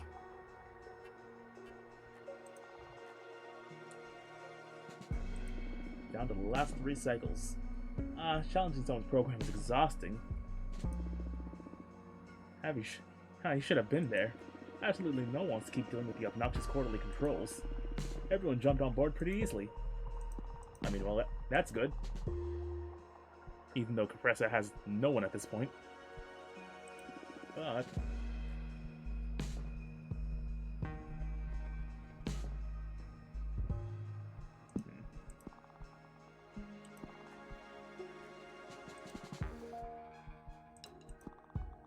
let's try Prepper promote to the producers again. Oh, exciting. Let's go spread the word, absolutely.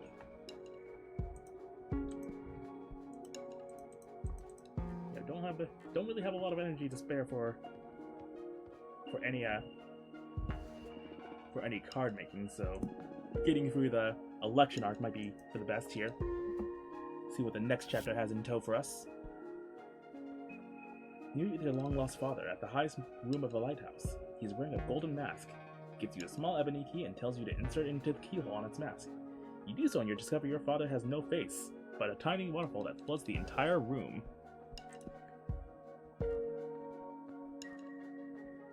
Grief is back.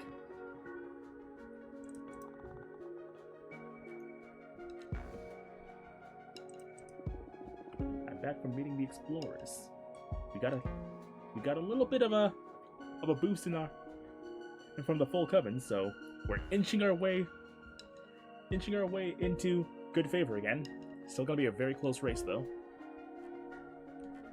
I'm back from meeting the explorers. Some of them want more freedom and less duties, but almost half of them want the Coven to invest more in projects, and they understand that comes with responsibilities. Mixed feelings here, but I believe I gained over some of them. The thing is that they were quite the interest in the ministry system you devised. The idea of ministries of cosmic exploration sounded delightful for them. I mean, that's good. So we officially are over halfway through. And let's get Grief back onto opportunities.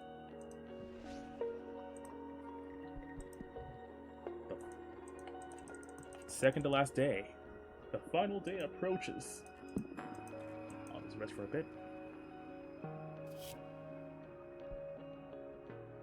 You find yourself at the age of 5, collecting bones from small animals in the middle of a red forest. Loaded with autumn leaves, a misstep makes you drop the bones into the river, and the water catches fire. How'd that happen? It's actually impossible. Nothing. Which means that the final day is an uneventful one before things hit the fan.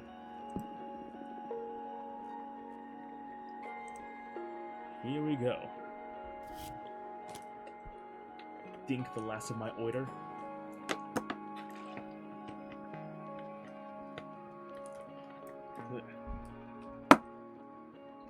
Your sister Patrice is sleeping on a hammock.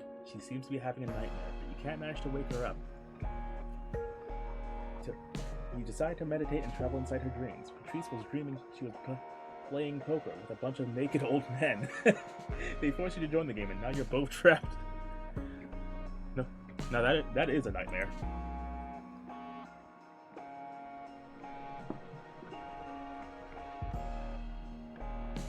Zero cycles left. Everyone's back.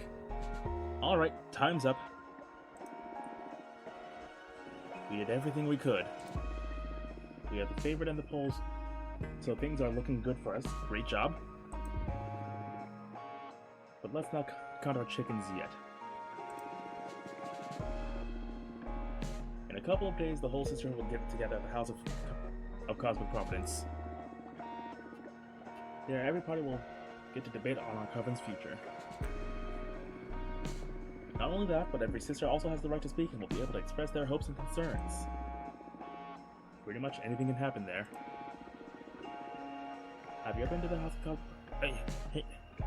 the House of Cosmic Providence? I've only seen it from outside, and it's pretty intimidating. I've been inside for some dealing, but never for an official assembly of a sisterhood. I'm nervous too. The thing is that inside its main hall, time holds still, but they can go on for hours, days, or years if necessary. Oh no. The rule is that no vote shall be cast until every sister has a chance to say their piece. And then after everything's said and done, we will all vote. And the House of Cosmic Providence will release its hold on time so fate can unfold normally. That's a really weird tongue twister to say. House of Cosmic Providence. Yeah, you kind of go from, kind of have to like jump over the O's that have different pronunciations. We've come this far, so we might as well do the whole dance. Campaigning is now banned until the assemblies, so take some time off. Enjoy what left or whatever it is you do blow off steam. For me, it's going to be wine and sex fairies. Patrice, again, too much information. Shut up. Congratulations on getting to the finish line. Let's meet at the doors of the House of the Cosmic Providence in a couple days. We're here. And it looks like things are already going off to a good start. Come on, this one is super easy. What is she doing? Some clue, maybe? This character is legendary. They're known for never giving up. Alright, I think you're...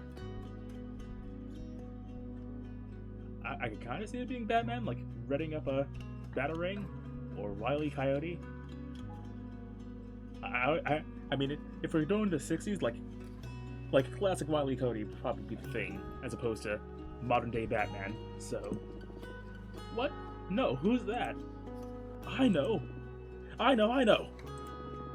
What's the name of that famous Earthling? Ah, yes. Lady Gaga. Lady Gaga. What? Lady Gaga. Who's that? A pop star from the 2100s, I think? Oh my god. I mean, possibly. If anyone discovered how to achieve immortality via a robot body, it'd probably be Lady Gaga. I don't know, she's the only historical figure I know from Earth. Okay, we're from completely different worlds and eras. This wasn't a good idea. But Fortuna, you should know this character. Tell me already, there's no way I can guess it. Ahab. Oh! From Moby Dick. She's wielding a spear. Yes, from Moby Dick. Look at me with the harpoon and everything. That's impossible. I don't even know what the main character of Moby Dick was called. No? But forget it. The magic brownie should be ready to eat anyway. Up for some tea and some smiles? Alright. I'm ready, ma'am. Oof, you shouldn't make them so delicious. I would always end up having one too many. And they pair well with the tea so well. I'm going to want a literal ton of it to take out later. Haha, I figured as much. I already prepared a survival kit for you. I'll be carrying out to your asteroid later. Much appreciated. Hey, Fortuna. How come you never got a familiar? It's so lame every time you you write to just get, like, an envelope with a message. One of the best parts of Witch correspondence is getting to pet each other's familiars. I've always wanted to bring that up too, yeah. I don't know. I have serious trouble with commitment. Like, that's a living being, and I need to think about feeding them and taking care of them. But now that you're going to be exiled for a millennium, wouldn't it be good to keep you company? We don't need to talk about this if you don't want to. No, it's alright. I guess I wouldn't want to keep any sentient being imprisoned with me just so that I don't feel alone. For a point, you've always been so empathetic. I don't think empathy is what's going on here. I'd say it's the opposite. How egotistical and self-centered I am. Hey, where's that coming from? I'm not looking for pity. I accepted it so long ago, don't worry. Fortuna. Hey, I know. If you had to get a familiar, what would you like to be? Definitely a cat, a super intelligent crow. I'd like an ear like a sentient eye. Something weird like a chocolate golem. I mean, personally I choose a crow. They're very cool animals. Pretty common too. And incredibly smart, if you actually manage to teach one. Oh, I never would have guessed. And it does kind of fit with our vibe. Why super intelligent, though? Because all crows are super intelligent, duh. I imagine it's winged with eye patterns like a moth's wings. Ooh, that's super cool. Whoa, I'm totally seeing it, yeah.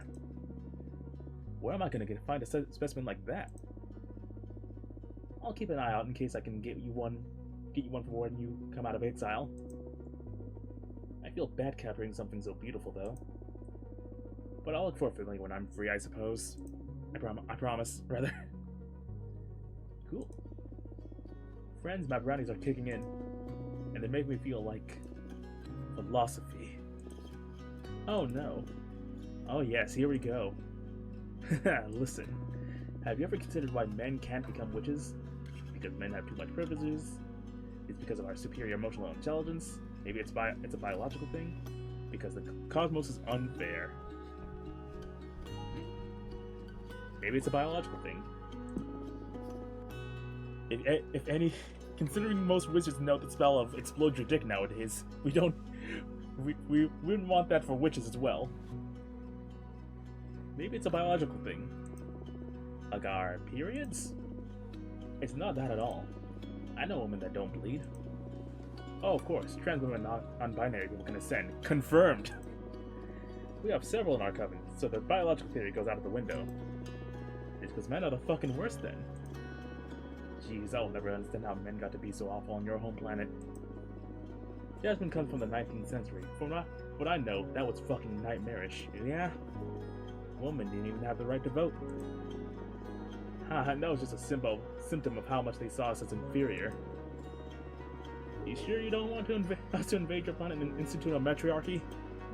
Let's do it! No, we're on a path in human society. Well, they're on a path. I mean, it has gotten better, at least. Which is always good enough. It's not our fight anymore. Slowly but surely, women are turning it around. Hell yeah. My offer still stands if you ever want it less slowly and more surely. Oh yeah, nice. Really nice. Are you high, Jasmine? Yep, aren't you? Yes. Very dubious, yes.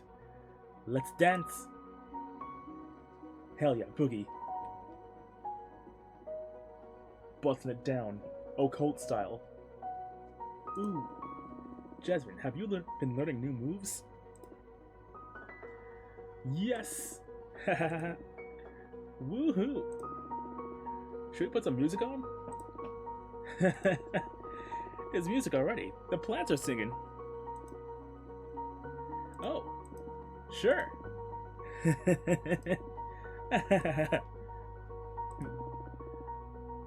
I'm going to miss you so much.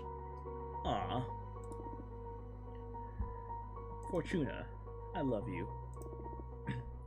I love you too. I love you so much. Hang in there, 40. What did you just call me?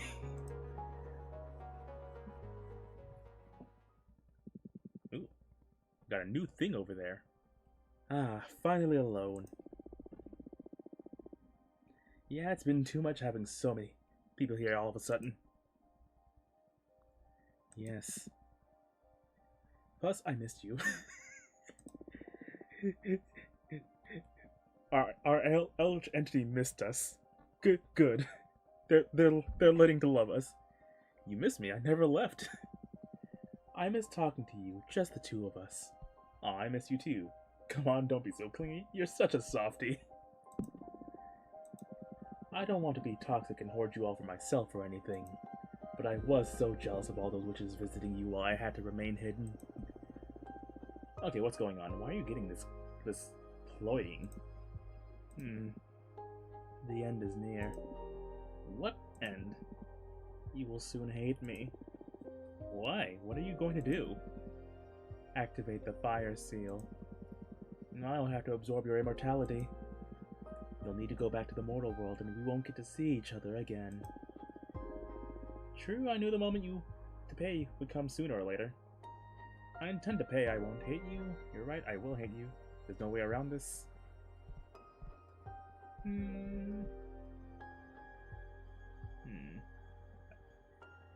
I mean, if I had to guess, it'd probably be at the cost of more energy. But might as well see if there's another way. No way around this? No. I can't evade my responsibility. Can't I resist you in any way? You'd always try to destroy me. But right now you're not at a level where you can dispel me. You can't get rid of me, not even with your deck. What if I ask the whole Coven to stop you? What happens if you decide to spare me? Okay, I'll pay. I mean, yeah, it was a decent try. I'll pay. Please, you need to pay. I understand. I'm sorry. It's only natural to want to rebel against the one who's taking something precious from you. I don't think I will ever hate you, though, no matter how much you loathe me.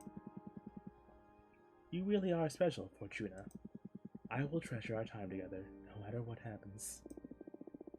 I'm happy I met you, despite everything. Hate me or not, you're getting what you wanted. Tomorrow you will leave this asteroid at last. How are you feeling? Scared? I'm scared. Not sure if I'm ready. Excited to return to society at least. I feel sad. I mean, excited. Even if we got the big election. I'm not one for crowds. I've never been super sociable. But, after so much time isolated, I feel like I'm about to rebound towards the other extreme. I want to make friends. I want to hug strangers. I don't know. I need to feel other people. I'm probably passing a couple of weeks of disappointment, and then I'll be back to my usual self. Haha. Whatever the case, I sincerely hope you enjoy the rest of your existence to the fullest. Thank you. And speaking of enjoying ourselves, this is probably our last night together on this asteroid. You're not coming back to this life, so make all the cards you want. Enjoy some books, lay in bed. And when you're ready, let me know and I'll let you ride my back to the House of Cosmic Providence. What? I'm getting to ride you like a cosmic shrimp? What? You didn't just call me a shrimp. I mean, crustacean at least. You got the lobster tail and everything. Sorry, I've been thinking about it ever since the moment I first saw you. I've heard lobster before, but shrimp? Come on, show some respect. Sorry. Oh, magnificent lobster. Shut the fuck up. Take your time and then I'll fly you to Congress. Aye aye. So it looks like we're nearing the end of the journey. Our spice rack was glowing for a bit, but it doesn't seem like it is anymore.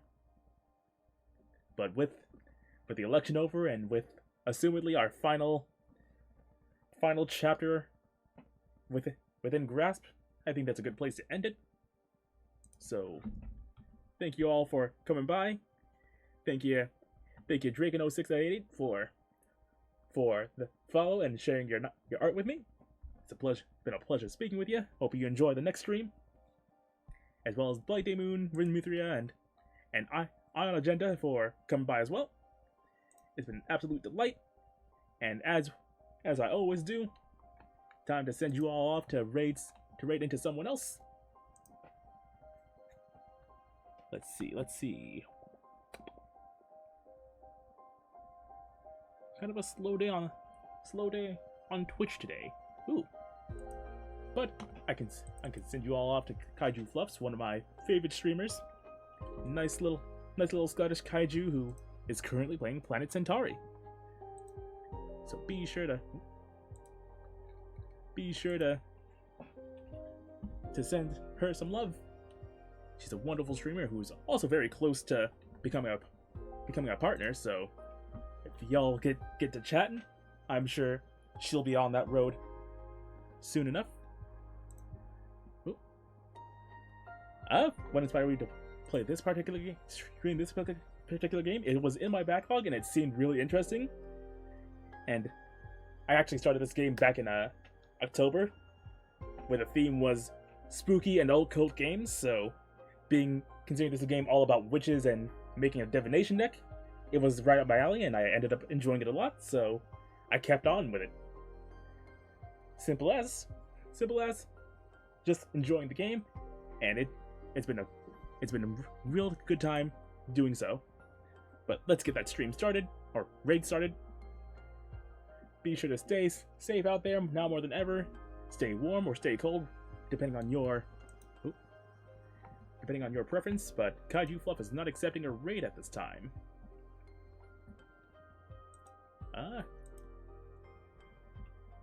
Let's see. If I can't do it with the commands, I can do it the manual way, so that's her stream name. In fact, I think I can shout